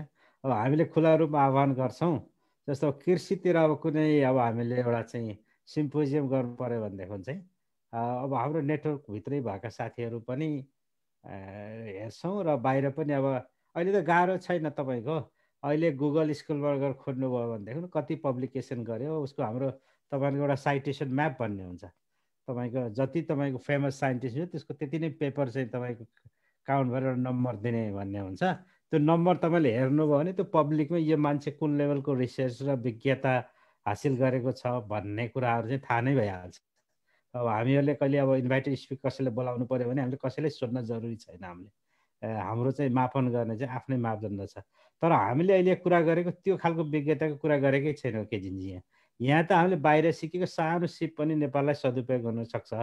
जस्तो मध्यपूर्वमा फरक किसिमले चाहिँ इजरायलमा गोलबडाको खेती कसरी गर्ने भने सिप सिकेको मान्छेलाई पनि हामीले विज्ञानै मानेका छौँ। त एकदम पिएचडी नै गर्नुपर्छ, प्रोफेसरै हुनुपर्छ भने जरुरी कम्प्लिटली छैन। हामीलाई गएको चाहिँ तपाईँको नलेज कन्भेन्सनमा हेर्नुभयो भने हाम्रो एउटा सेसन त वास्तवमा नेपाल फर्केर त्यही स्थान एउटा चाहिँ हाम्रो एउटा समूह हाम्रो चाहिँ त्यहाँ गएर एउटा बसको कस्तो चाहिँ सिङ्गल बस होइन कि यहाँको जस्तै एउटा कम्पनी नै खोलेर बसेको रहेछन्। कतिपय कृषितिर गएका मान्छेहरू उहाँहरूलाई पनि हामीले ल्याएर चाहिँ कतिपय चाहिँ विश्वविद्यालयमा गएर यहाँबाट फर्किसकेका मान्छेहरूलाई त्यहाँ इस्टाब्लिस हुन के कस्ता समस्या छन्, चुनौती के छन्, अवसर के छन्, उहाँहरूलाई पनि हामीले मिक्स खालका लिएका छौँ। त्यसमा विज्ञ भन्दैमा एकदम पढेको प्रोफेसर भएको भन्ने चाहिँ जरुरी छैन। तपाईँ हामीले चिनेको सानो सिप पनि हाम्रो खेमजीलाई हेर्नु न अस्ट्रेलियामा, उहाँले चाहिँ एयरपोर्टलाई चाहिँ त्यति सफा बनाइदिनु भयो होइन। किनभने त्यो उहाँले सिकेको सिप म यो अस्ट्रेलिया सिकेको म त्यहाँ लगिदिन्छु भन्नुभयो। त्यसै विज्ञताको मापन भनेको हामीले एजुकेसन डिग्रीबाट चाहिँ हामीले गरेका छैनौँ र त्यस्तालाई गर्ने मापदण्ड पनि छ। तर हाम्रो नलेज कन्भेन्सको उद्देश्य चाहिँ त्यो चाहिँ पटक्कै चाहिँ होइन। र यहाँ हाम्रो चाहिँ के छ भने अब कन्फेसर कसले पेपर लाने के गर्ने भनेर हामी पनि सिलेक्ट गर्दैनौँ। हाम्रो त यो पेपर तपाईँलाई दिनुहोस् भनेर हामीले सायद मार्च अप्रिलतिर होला कि हरिजीले मलाई गर्नु होला 2-3 महिना त हामीले पहिले नै ल तपाईँहरू पेपर दिनुहोस् है भनेर हामीले खुला रूपमा मागेका थियौँ। त्यो मागेका पेपरहरू हामीले सकेसम्म धेरैलाई चाहिँ हामी एडजस्ट चाहिँ गरेरै गएका छौँ। त्यो हस्, धन्यवाद। यसपछि डाक्टर हेमराज सरलाई नै मेरो 2टा क्वेसन छ। त्यो बिचमा हाम्रो अन्य साथी कसैको प्रश्न छ कि? रवि सर, प्रश्न त प्रशस्त छ, अब पालो कसको भन्ने कुरा मात्रै हो। हजुर रवि सर, ठिक छ। हजुर नमस्कार, मेरो नाम रविचन्द्र भट्टराई, म अस्ट्रियामा बसोबास गर्छु। म नेपाल पत्रकार महासङ्घ युरोप शाखाको सदस्य र नेपाली शब्द.com लेख्ने गर्छु। मेरो प्रश्न अब 2 जना मध्ये अब जसले दिए पनि हुन्छ, जहाँसम्म लाग्छ महासचिवको हैसियतले जहाँसम्म लाग्छ हेमराज सरले नै उत्तर दिए। यो मेरो प्रश्न चाहिँ त्यस सम्बन्धी अलिकति सम्बन्धित छ। क्षेत्रीय सम्मेलन र विज्ञ भेला किन एकैचोटि राख्नुभयो होला? यसले चाहिँ फाइदा छ कि बेफाइदा छ? हामीले हेर्दाखेरि चाहिँ अब क्षेत्रीय सम्मेलन अहिले 2 दिनबाट 1 दिनमा चाहिँ सागुरिएको जस्तो देखियो। किनभने विज्ञ भेलामा धेरै विषयहरू कुरा उठेका छन्, धेरै कुराहरू महत्त्वपूर्ण कुराहरू छन्। मेरो एउटा पहिलो प्रश्न चाहिँ यो क्षेत्रीय सम्मेलन र विज्ञ भेलालाई चाहिँ अलग गर्न सकिन्छ कि सकिँदैन अबका दिनहरूमा? यसले चाहिँ अलिकति आउटकम आउनको लागि अलिकति समस्या गर्ने हो कि भन्ने मैले देखेको छु। यो एउटा मेरो पहिलो प्रश्न भयो। अनि दोस्रो प्रश्न चाहिँ अब विज्ञ भेलाकै कुरा गर्दाखेरि हामी 2014मा अस्ट्रेलियामा एउटा तपाईँ हुनुहुन्थ्यो सायद, यो नलेज ट्रान्सफर भन्ने एउटा कार्यक्रम सञ्चालन गर्नुभएको थियो मैले पछि रिपोर्ट हेर्दाखेरि। अनि त्यसमा चाहिँ नेपालमा नलेज ट्रान्सफर सम्भव छैन भनेर चाहिँ भन्नुभएर चाहिँ मैले त्यो कागज पनि फेला पारेको थिएँ। अनि त्यही सम्भव छैन भनेर भन्नुभएका विज्ञहरू नै अहिले फेरि चाहिँ तपाईँहरू नेतृत्व उहाँहरूलाई नै दिनुभएको छ। यो चाहिँ अलिकति किन हो? खास उहाँहरूले त सम्भव छैन भनिसक्नु भएको थियो, फेरि उहाँहरू नै चाहिनु पर्ने हो कि अथवा अरू कोही नभएर हो? त्यो मेरो एउटा अर्को प्रश्न। अनि अर्को एउटा प्रश्न मैले यहाँ बाहिर सुनेको है, यो कति सत्यता छ तर मैले तपाईँलाई यहाँ भन्न चाहेँ। हाम्रो एनआरएनएका पूर्व अध्यक्षज्यूहरूले फलानालाई तपाईँले चेयर दिनुपर्छ भनेर तपाईँले चेयर दिनुभयो अरे। त्यस्तो दबाब चाहिँ एनआरएनमा अझै पनि छ र एउटा विज्ञ भेला भनेको त एउटा किन दबाबपूर्ण होस् भन्ने हामी सबैको चाहना हो। किनभने यसले राज्यलाई, नेपाललाई, नेपालीलाई, हामी सबैलाई धेरै प्रभाव पार्ने भएको हुनाले त्यस्तो पूर्व अध्यक्षहरूले दबाब दिँदैमा चाहिँ चेयर दिने अथवा चाहिँ मञ्च दिने भन्ने नहुन पर्ने हो विज्ञ भेलामा चाहिँ, अरूमा जे जस्तो भए पनि भन्ने मेरो एउटा चासो थियो। त्यस विषय नै प्रश्न पारिदिनु होला। र अर्को पनि मेरो एउटा प्रश्न के छ भने यो ग्लोबल पोलिसी फोरमसँग तपाईँहरूको के सम्बन्ध छ? तपाईँहरू त्यसको चाहिँ एउटा अपोजिट रूपमा आउनु भएको हो अथवा त्यो सँगै आउनु भएको? यसले तपाईँहरूलाई असर पार्छ? किनभने ग्लोबल पोलिसी फोरम भनेको त 5 वर्ष भइसक्यो स्थापना भएको, अनि त्यहाँ पनि विज्ञहरू, चर्चित विज्ञहरू हुनुहुन्छ। यसले त्यसको उद्देश्य पनि तपाईँहरूको विज्ञ भेलाको जस्तै उद्देश्य देखेको छु मैले हेर्दाखेरि। यसरी दुई धारमा तपाईँहरू नेपालको लागि केही गर्दाखेरि तपाईँहरूलाई असर पर्ने हो कि अथवा तपाईँहरू मिलेर आउनु भएको छ कि कस्तो छ यस विषयमा प्रश्न पारिदिनु अनुरोध गर्छु। थ्याङ्क यू रविजी। अब यो क्षेत्रीय सम्मेलन र विज्ञ भेला सँगै गर्नुपर्छ जरुरी छैन। अब अहिले सँगै भएको कारण चाहिँ के हो भने अब यो क्षेत्रीय भेला हामी फिजिकल्ली गर्ने भनेर कुरेर बसिरहेको थियौँ। कोभिड सकिएला गरौँला भनेर बसेको चाहिँ कोभिड चाहिँ अब त्यो पूर्ण रूपमा निर्मूल हुन सकेन। त्यो भएर हामीलाई चाहिँ अब क्षेत्रीय सम्मेलन गर्नै पर्ने बाध्यता आइपुग्यो। अब यो क्षेत्रीय ज्ञान सम्मेलन पनि अब यो अक्टोबरभन्दा पहिले पनि गर्नुपर्ने भयो हुनाले यो एकै थरीका मान्छे फेरि हामी कार्य समिति भएका मान्छेहरू इन्भल्भ हुनैपर्छ। अब किन दुईचोटि गर्ने एकैचोटि गरौँ भन्ने हिसाबले गरिएको हो। अब यसका चाहिँ हामीले सकारात्मकभन्दा बढी नकारात्मक चाहिँ पाटो हामीले चाहिँ पाएका छौँ। किनभने अब हाम्रो क्षेत्रीय सम्मेलन भन्दा बढी पोलिटिकल कुरा हुने भइहाल्छन् होइन, जति तपाईँहरूले रोक्न खोजे पनि रोक्न गाह्रो हुन्छ। अनि त्यो कारणले गर्दाखेरि विज्ञ सम्मेलनका उपलब्धिहरूलाई छायामा पार्ने जस्तो देखिएको कारणले गर्दाखेरि अब अर्को पटकदेखि हामीले छुट्टा छुट्टै गर्नुपर्छ भन्ने चाहिँ हाम्रो मान्यता रहेको छ। अब हामी त्यही किसिमले चाहिँ सुझाव दिन्छौँ। अब यो नेपालमा बाहिर सिकेको चाहिँ ज्ञान ट्रान्सफर गर्न सम्भव छैन भन्ने मान्छेहरू अहिले लाग्नु भएको छ भन्ने कुरामा अब मैले उहाँको बारेमा व्यक्तिगत रूपमा जानकारी चाहिँ राखिनँ, तर मान्छेले समय आएपछि बुझ्या नै हुनसक्छ, पहिला नबुझेको स्थिति नै होला। अब अहिले राम्रो कुरा उहाँले साँच्चै केही गर्न सकिन्छ भनेर आउनु भएको छ भने अब त्यसलाई पोजिटिभै मान्नुपर्छ। जहाँसम्म दबावको कुरा छ, अब यो तपाईँलाई एउटा इक्जाम्पल भनौँ, तपाईँले विश्वास मान्नु नहोला, हाम्रो कोषाध्यक्षज्यूले पिएचडी गर्दै हुनुहुन्छ अहिले एग्रिकल्चर पोलिसीमा। हाम्रो सेप्टेम्बर 4 तारिकदेखि चाहिँ 4 तारिकसम्म हाम्रो एब्स्ट्राक्ट बुझाउनु पर्ने थियो। कोषाध्यक्षज्यूले अस्ति चाहिँ 1 हप्ता पहिले आएर एब्स्ट्राक्ट पठाउनु भयो, भने ल यो पेपर चाहिँ राख्नुपर्छ भनेर भन्नुभयो। अब चाहिँ हामी प्रोफेसनल्ली गाह्रो के हुन्छ भने एउटा डेडलाइन कटिसकेपछि कसैले पेपर क्यान्सल गरेका छैन भनेदेखि अब हामीले जबरजस्ती यहाँ घुसाउने कुरो पनि हुँदैन होइन। त्यही पनि मैले हाम्रो चेयरलाई सोधेँ, यो चाहिँ पेपर आएको छ हाम्रो कोषाध्यक्षजीको, एकचोटि हेरिदिनु पऱ्यो। होइन मैले यस्तो पेपर त ठाउँ नम्बर 2-3टा मैले रिजेक्ट गरिसकेको छु, कसरी गर्ने भन्नुभयो। त्यो लेभलको प्रोफेसनलिजम हामीले चाहिँ कायम गरेर गएका चाहिँ छौँ। मलाई एज ए चेयर कसैले दबाब दिएको चाहिँ छैन यसलाई राख्ने उसलाई राख्ने भनेर। र हाम्रो भएका चेयरहरू मैले भने नि चेयरहरू चाहिँ कसलाई राख्ने भन्नेको मापन अब हामीसँग पनि छ। त्यो फेरि लुकाएर लुक्ने हाम्रो मापन होइन, इन्टरनेसनल एउटा स्ट्यान्डर्ड हुन्छ, त्यहाँबाट हामीले गरिरहेको छौँ। र साँच्चै के भन्नुहुन्छ भने गएको सम्मेलनमा पनि हाम्रो कार्य समितिहरू कसैले हस्तक्षेप चाहिँ गरेका चाहिँ होइन, यसलाई राख उसलाई राख, यसमा पनि कसैबाट चाहिँ हामीलाई आएको चाहिँ छैन। यो फेरि अब हामीले त डिसेम्बरबाट काम सुरु गरे आयो। हामीसँग यो मिटिङसम्म आउँदा 24वटा मिटिङ भयो हाम्रो। यो हरेक पहिला हामी 1 महिना भेट्थ्यौँ, पछि 2 हप्तामा मिटिङ गऱ्यौँ। अब अहिले त हामी चाहिँ 1 हप्तामा चाहिँ मिटिङ गरेर गएको 2 महिनामा चाहिँ होइन। यत्रो दौडानमा चाहिँ कोही एकजना सिङ्गल मान्छेले कसैलाई रिकमेन्डेसन गरेको स्थिति चाहिँ छैन। अब त्यो कसरी अब क्षेत्रीय लेभलमा के भयो कसो भयो त अब म जानकारी राख्दिनँ, तर ग्लोबल लेभलमा चाहिँ त्यस्तो चाहिँ भएको थिएन। अब अर्को ग्लोबल पोलिसी फोरमको कुरा गर्नुभयो, तपाईँले भनेको चाहिँ ठिकै हो, उहाँहरूले गर्ने हामीले गर्ने भनेको नै बाहिर सिकेको ज्ञान सिपलाई नै नेपालमा भित्राउने हो कुरा हो। अब यो एकअर्काका चाहिँ प्यारल हुन् भने बुझ्नु भएन, एकअर्काका परिपूरक हुन् भने चाहिँ बुझेर सहकार्य गरेर जानुपर्ने चाहिँ हुन्छ। किनभने अब बाहिर पनि भन्नु न एउटै देशमा अब यही युकेमै 100, 150, 200, 300 कति चाहिँ सङ्घ संस्थाहरू छन्। तिनीहरूलाई एकअर्कालाई यो संस्था किन चाहियो भन्नुभन्दा पनि एकअर्कालाई सहकार्य गरेर जानु नै उपयुक्त हुन्छ जस्तो चाहिँ लाग्छ। म यो क्वेसनको एउटा सानो पार्टलाई यहाँको अनुमति लिएर म एउटा सानो पार्टमा चाहिँ एन्सर गर्न चाहेँ है। जस्तो यो एउटा मात्रै विषय उठाउँछु, बाँकी त माछाज्यूले बताइसक्नुभयो। मैले यो उठाउन खोजेको विषय एड अन मात्रै हो। यो एउटा कुरा के आयो भने यो नलेज ट्रान्सफर इज इम्पोसिबल भन्ने एउटा थिङ्किङ आएको थियो भन्ने कुरा सुने होइन। यो सेन्टेन्स इन्कम्प्लिट भयो जस्तो लाग्यो मलाई।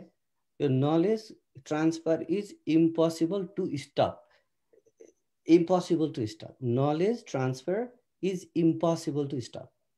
यो रोक्नै सक्नुहुन्न। यो तपाईँ अब भनौँ न, जस्तो चाहिँ चाइनामा कोरोना भाइरसको सिचुएसन आयो होइन, एकजना डाक्टर साहबले चाहिँ सोसियल मिडियाबाट यसको बारेमा प्रसारण गरिदिनु भयो। मलाई उहाँको नाम त अहिले थाहा छैन। उहाँले फेरि अर्कोचोटि दोहोऱ्याएर पनि आउनुभयो। एकदमै त्यो चाहिँ हट भएको थियो त्यो बेलामा। त्यसले धेरै धेरै चाहिँ प्रेस पनि पाएको थियो होइन, सोसियल मिडियामा चाहिँ उहाँ चाहिँ सेलिब्रिटी पनि हुनुभएको थियो। त्यस्तै हामीहरूले पनि कोरोनाको जस्तो न्युयोर्कमा चाहिँ हामीले पनि कोरोनाको समस्या झेलौँ। त्यतिन्जेलमा नेपालमा यो त्यति ठुलो चाहिँ समस्या भइसकेको थिएन। तर हामीले के देख्यौँ भने एउटा सानो इक्जाम्पल दिन्छु, सिनियर सिटिजनहरूको लागि चाहिँ कोभिड चाहिँ अत्यन्तै एउटा चाहिँ भनौँ न डेट्रिमेन्टल हेल्थ इफेक्ट दिन सक्छ भन्ने कुरा हामीले देखिसकेपछि तपाईँ हामीले नै गऱ्यौँ होला, हाम्रो प्यारेन्ट्सहरूलाई कल गरेर चाहिँ हजुरहरू बजार नजानु होला, बाहिर नजानु होला, घरै बस्नु होला।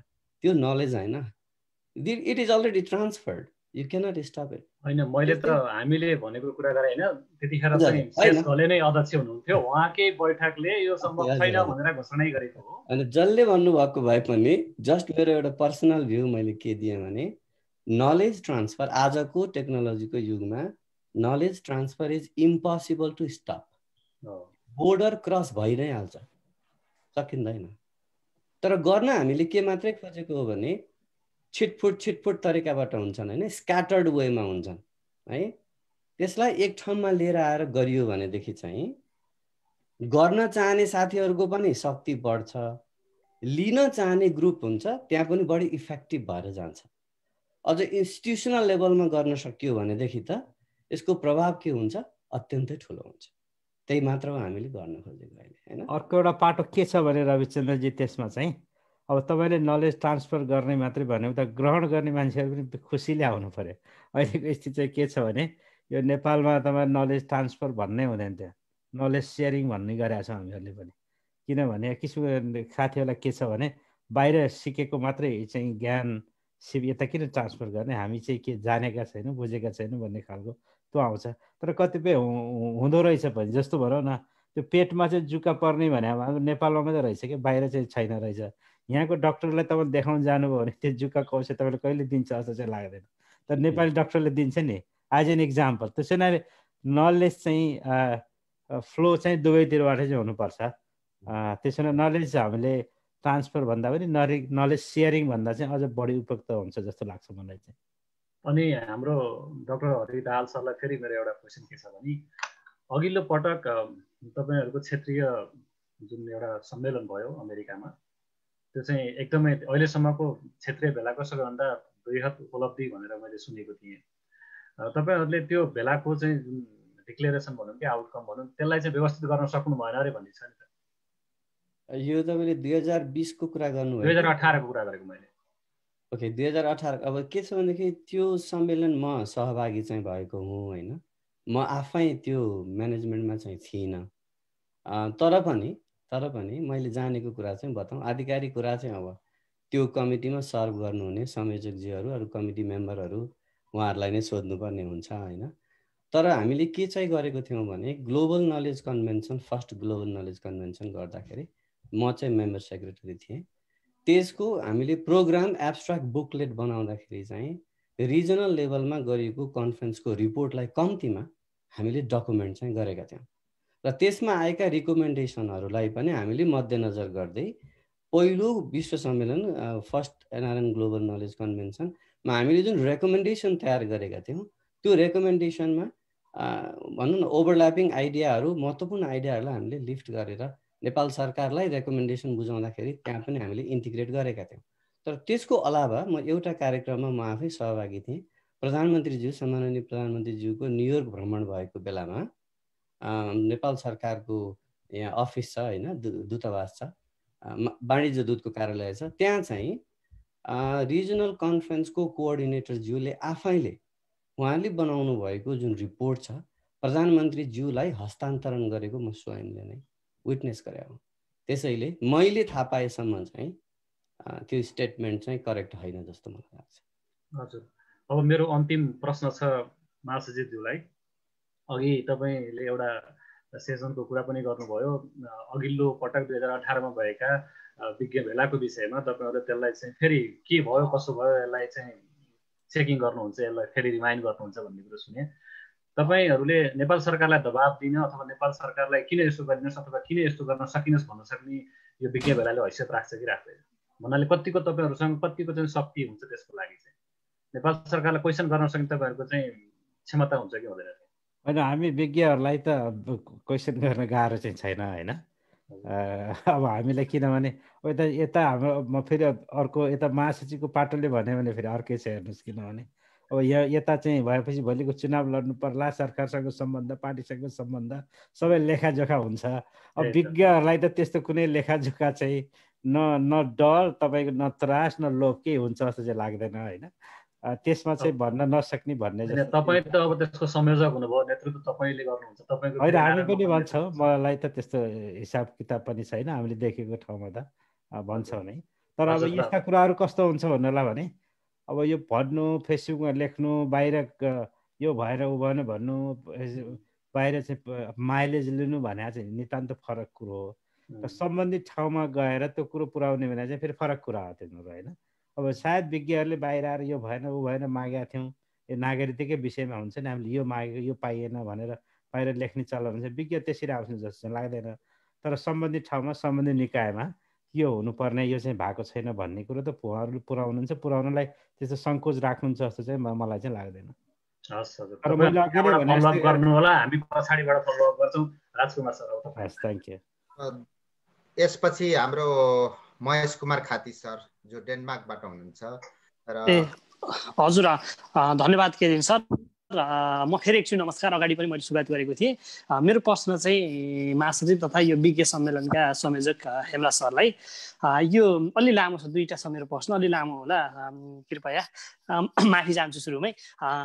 एनआरएन सुरुवात भएपछि चाहिँ यो तिनवटा, विशेष गरी तिनवटा चाहिँ नारा चाहिँ अलि बढी उसमा आएर पछिल्लो नारा भनेको चाहिँ अहिले चाहिँ यो विज्ञ सम्मेलनको कुरा। पहिलो नारा भनेको ल नेपालका लागि नेपालीले गर्ने भन्ने त हुन्छ, अहिले पनि हजुरको मेन स्लोगन त त्यही नै छ होइन। तर विशेष गरी चाहिँ ल नेपालमा लगानी गर्ने भनेर यहाँहरूले चाहिँ विगतमा लगानी सम्मेलन गर्ने होइन, यावत गर्ने गर्नुभयो। 10 अरबको त समथिङ 10 अरब नै होला है, त्यतिको चाहिँ बजेटको कुरा पनि भयो, त्यो अहिले कहाँ पुग्यो र ती कुराहरू अहिले हराएपछि फेरि अहिले यो विज्ञ सम्मेलनको कुरा आएको हो कि भन्ने एउटा यो के हो, यसमा प्रश्न पारिदिनुहोस् एउटा, कि ताकि एनआरएनलाई चाहिँ नेपालमा चाहिँ केही न केही नयाँ नयाँ कुराहरू फालेर चाहिँ आफ्नो एउटा व्यक्तिगत रूपमा सान मान प्रतिष्ठा बढाउनको लागि एनआरएनले यस्ता नयाँ नयाँ तुरुपहरू फाल्छन् भन्ने खालको नि केहीले भन्छन् होइन। त्यो एउटा हो कि होइन, त्यो के हो, त्यसमा एउटा प्रश्न पारिदिनुहोस्। दोस्रो कुरो चाहिँ विज्ञ सम्मेलन लास्ट इयर पनि भयो, त्यसमै सहभागी एकजना विज्ञ जसले एउटा पेपर पनि प्रेजेन्ट गर्नुभएको थियो लास्टमा, उहाँले चाहिँ यो जस्ट गर्नको लागि गरिएको, एनआरएनले चाहिँ नेतृत्वले चाहिँ विशेष गरी नेपाल सरकारसँग चाहिँ हामी यस्तो छौँ उस्तो छौँ भनेर देखाउनलाई गरेको, तर यसको आउटपुट केही नै भएन भनेर मसँग यो युरोपको विज्ञ सम्मेलन हुने बेलामा कुराकानीको क्रममा चाहिँ उहाँले त्यसरी कुरा राख्नु भएको थियो। खास किन त्यस्तो हुन पुग्यो त? उही के एनआरएनका मुख्य अभियन्ता या अगुवाहरूको नेपाल सरकारसँग एकदमै आफ्नो प्रतिष्ठा देखाउनलाई मात्र गरिएको हो कि खास आउटपुट के छ त विज्ञ सम्मेलनको लास्ट इयरको, एउटा त बताइदिनुहोस्। अनि अर्को मेरो अन्तिम प्रश्न, नेपालका विज्ञ जो चाहिँ नेपालमै दुःख गर्नुभएको छ, अब युरोप, अमेरिका होइन, अब अस्ट्रेलिया, क्यानाडाको लागि त नेपालमा अब कमाइको हिसाबले कम छ, तर नेपालका विज्ञहरूलाई चाहिँ जस्तै यो एनआरएनले गर्ने विज्ञ भेलामा त्यति धेरै प्राथमिकता नदिने, यी त नेपालकै हुन् भन्ने र विशेष गरी युरोप, अमेरिका र विदेशबाट दीक्षितहरू मात्र नेपालको यो विज्ञ सम्मेलनमा सहभागी हुने। अनि फेरि उता नेपालका विज्ञहरूले फेरि यो विदेशबाट जानेहरूलाई चाहिँ यिनीहरूले चाहिँ नेपालको नाम बेचेर अनि नेपालबाटै कतिपयले त स्कलरसिपमा चाहिँ विज्ञ भएर यहाँ आएर हामीलाई भाषण सुनाउँछन्, नेपाल र नेपालीको चाहिँ शिर उच्च पार्दैनन् यिनीहरूले भन्ने खालको एकदम विरोधाभास के दुईटाको मिलनै नभएको भन्ने अलिक सुन्नमा आएको छ। यो के हो, प्रश्न पारिदिनु होला न महासचिवज्यू। त्यसपछि म फेरि पछिल्लो कुराबाट सुरु गरौँ। तपाईँले भन्नुभएको त्यो तथ्याङ्क चाहिँ गलत हो होइन। हामी के भन्यो भने स्ट्रिक्टली गत साल हामीले हरेक सिम्पोजियम एउटा कोअर्डिनेटर नेपालबाट हुनुहुन्थ्यो, एउटा चाहिँ हामी बाहिरबाट थियौँ। त्यो इन्टेन्सनल्ली हामीले राख्यौँ। किन भन्नलाई भने हामी केही दिन जाने भनेर गइसकेपछि त्यो के चाहिएको छ भने थाहा नपाइकन के दिन जानुहुन्छ तपाईँहरू। त्यसो हुनाले नेपालको कृषि क्षेत्रमा समस्याहरू के छन् भन्ने कुरो त नेपालमै बसेका विज्ञहरूलाई थाहा हुन्छ, र बाहिर बसेको ज्ञान नेपालको भन्दा चाहिँ के ग्याप छ भन्ने कुरो बाहिर बसेको थाहा हुन्छ भनेर हामीले गएको रेकर्ड पनि हेर्नु होला, अझै पनि वेबसाइटमा चाहिँ छ। हरेक सिम्पोजियममा एउटा नेपालको एउटा चाहिँ हाम्रो बाहिरको कोअर्डिनेटर चाहिँ हुनुहुन्थ्यो गत साल पनि, अहिले पनि त्यही नै छ। हामीले पेपरहरू लिँदाखेरि पनि हामी आफै तपाईँको पेपर दिने हुँदैन दिइरहेछौँ त, इन्टरनेसनल कन्फरेन्समा दिइरहेछौँ। मैले इन्टरनेसनल कन्फरेन्स अर्गनाइज गरिरहेको छु, हरिजीको अमेरिकन फिजिकल सोसाइटीले एउटा कन्फरेन्समा 2500-30,000 का मान्छेहरू जोडेर गर्छ होइन। त्यो हामी यहाँ छलफल गरेर त के अर्थै छैन तपाईँको। जब त्यहाँ नेपालका स्टेक होल्डरलाई इन्भल्भ गर्न सक्नुहुन्न तबसम्म यो कन्फरेन्स गरेर कुनै उपलब्धि छैन भन्ने कुरो हामी एब्सोल्युटली त्यसमा चाहिँ हामीलाई लागेको छ र हामीले पहिलो कन्फरेन्स पनि यो कन्फरेन्स पनि हामी त्यही अनुसार गरेका छौँ। अब अहिले हरेक सेसनमा गएर हेर्नु होला प्रोग्राम आउट भएको चाहिँ छ। त्यहाँ चाहिँ सरकारको, निजी क्षेत्रको, स्वतन्त्र विज्ञहरूको, डायस्पोराहरूको कम्बिनेसन छ। हाम्रो 19औँ सेसनमा कुनै पनि सेसनमा बाहिरको मात्रै अथवा नेपालको मात्रै चाहिँ छैन होइन। त्यसो हुनाले त्यो तथ्याङ्क चाहिँ अब यहाँले सुन्नुभएको चाहिँ त्यति चाहिँ सत्य चाहिँ होइन। अब त्यो मैले भन्नुभन्दा पनि प्रोग्राममा हेर्दा चाहिँ हुन्छ यहाँले। अब अर्को कुरो, अब कोही एकजना विज्ञ हामीले एउटा पेपर दियौँ, अब त्यो चाहिँ नेपाल सरकारले लागू गर्नुपर्छ भने हामीले त्यत्रो ठुलो एरोगेन्सी हामीले राखेका छौँ भने पनि हामी विज्ञहरूमाथि नै प्रश्न उठ्छ हेर्नुहोस्। किनभने एउटा कुरा अब हामीले दिँदैमा त्यो नेपालमा इम्प्लिमेन्टेसन हुन्छ कि हुँदैन। मैले यहाँ बेलायतमा बसेको एकदम हाइटेक लगाएर नेपाल जस्तो भर्खर विकसित हुने गरेको देशमा लागू गर भन्दा त्यहाँको साधन स्रोत, त्यहाँको चाहिँ एक्सपर्टिजहरू त्यहाँ छन् कि छैनन् भन्ने कुरो थाहा नै नभइकन लागू गरेन, यो केही पनि हुँदैन भन्ने खालको चाहिँ हामीले कुरा, त्यस्तो खालको एरोगेन्सी पनि हामीले चाहिँ गर्नुहुन्छ जस्तो चाहिँ लाग्दैन होइन। कोही साथीहरूले गर्नुभएको छ भने त्यो गर्नु चाहिँ हुँदैन। किनभने हामीलाई थाहा छ हाम्रो देश त्यति धेरै विकसित, त्यति रिसोर्स एक्सपर्टिज भएको भएर परिस्थिति अर्कै बन्थ्यो होला। अब यो हामीले दिने सुझाव हुन्, हामीले दिँदै जानुपर्छ। र मैले गत साल चाहिँ यो कन्फरेन्सको सुरुमा एउटा चाहिँ हामीले समीक्षा बैठक राखेका थियौँ। परराष्ट्र मन्त्रालयको तत्कालीन सचिवज्यूले त्यहाँका सबै मन्त्रालयका चाहिँ सचिव सहसचिवज्यूलाई राखेर यो कन्फरेन्स जनवरीमा हाम्रो मिटिङ भएको थियो। त्यहाँ उहाँले एउटा प्रश्न के गर्नुभएको थियो भने तपाईँहरूले गरेका रेकमेन्डेसनहरू साँच्चीकै इम्प्लिमेन्टेबल छन् कि छैनन्, नेपाल सुहाउँदो छ कि छैन भनेर तपाईँहरू मूल्याङ्कन गर्नुभएको छ भनेर चाहिँ प्रश्न गर्नुभएको थियो उहाँले। त्यसमा हामी विज्ञ साथीहरूले सुझाव दिँदाखेरि त्यो सम्भव छ कि छैन चाहिँ हेरौँ। र यदि नेपाल सरकार इन्टेन्सनली हुँदाहुँदै रिसोर्सले एक्सपर्टीले भ्याएर नि गरेन भने त प्रश्न गर्ने ठाउँ छ। होइन भने हामीले दिएका तपाईँ 300 वटा पेपर अहिले छन्, 300 पेपर सबै लागू गरिदिने भने त कहाँ पुग्छ नेपाल होइन र। तर हामीले त्यहाँको परिस्थिति बुझ्नुपर्छ। विज्ञ साथीहरूले पनि त्यो चाहिँ ख्याल गरौँ भन्ने चाहिँ मेरो चाहिँ अनुरोध चाहिँ छ। अर्को कुरो, अब यो लगानीको सम्बन्धमा मेरो फेरि भिन्नै धारणा छ हेर्नुहोस्। अब यो एउटा कुरा, अब यो लगानी हामी पनि एकदम उत्साहित भएर कहिलेकाहीँ खोलै बगाइदिन्छौँ भनेकै हुन्छ होला, बेला बेलामा हाम्रो नेतृत्वले पनि भनेको होला। नेपाल सरकारलाई लागेको बाहिर गएका मान्छे जति सबै शेष घलेर उपेन्द्र महतो जस्तो हुन्छन् कि भन्नेको नेपाल सरकारले पनि परेकै छ हेर्नुहोस् होइन। त्यसो हुनाले सरकारले पनि अपेक्षाभन्दा बढी गरेको हो। हाम्रो नेतृत्व पनि अलिअलि उत्ताउलो भएकै हेर्नुहोस्। हाम्रो ग्राउन्ड रियालिटी भनेको मैले सुरुमै भने जस्तो गरेर यो हाम्रो कान्छो डायस्पोरा हो। भर्खर हाम्रो अलिअलि चाहिँ मान्छेहरू पैसा कमाउन आफ्नो स्थापित भइसकेपछि बल्ल सुरु भएको चाहिँ स्थिति चाहिँ छ। आफ्नो ग्राउन्ड रियालिटी त्यही नै छ। अब मेजरकै कुरा गर्नुहुन्छ भने अहिले भनेको फेज भनेको त फाउन्डेसन बनाउने हो कि हाम्रो नीति नियम। कसैलाई म एकदमै के अरे लगानी गर्छु नि इच्छा जाग्यो भने त्यो लगानी मैत्री छ कि छैन, त्यहाँको कानुनले दिन्छ कि दिँदैन भनेर त्यो फाउन्डेसन बनाउने पिरियड हो यो। तपाईँले एउटा इक्जाम्पल दिउँ, यो गैर आवश्यक नेपाली सम्बन्धी ऐन 2009मा पछिको नियमावली 2007मा नआएको है। अनि शेष दाइले अस्ट्रेलियन चाहिँ नागरिकको हकले 7 अरबको होटल बनाउन सक्नुहुन्थ्यो, त्यहाँ सक्नुहुन्न त नि त। त्यो खर्च कहाँ भएको भन्दा चाहिँ अब 3बाट तपाईँको हामीले चाहिँ अभियान सुरु गऱ्यौँ। 9मा बल्ल नियमावली बन्यो, त्यसपछि बल्ल बाटो खोल्यो नि त होइन र। यो त एउटा इक्जाम्पल मात्रै हो। भोलि तपाईँ हाम्रो छोराछोरीले कमाउन लैजान सक्छन्, त्यो वातावरण चाहिँ बनिसकेको छ।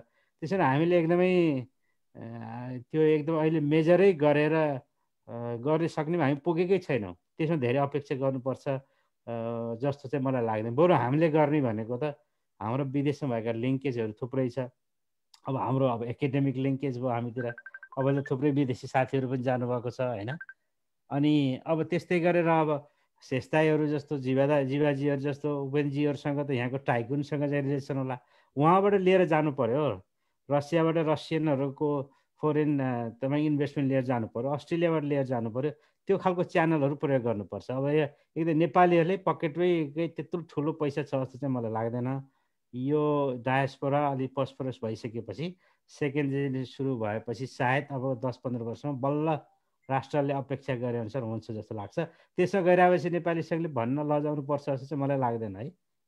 किन ग्राउन्ड रियालिटी जे हो त्यही भनिदिनुपर्छ हामीले।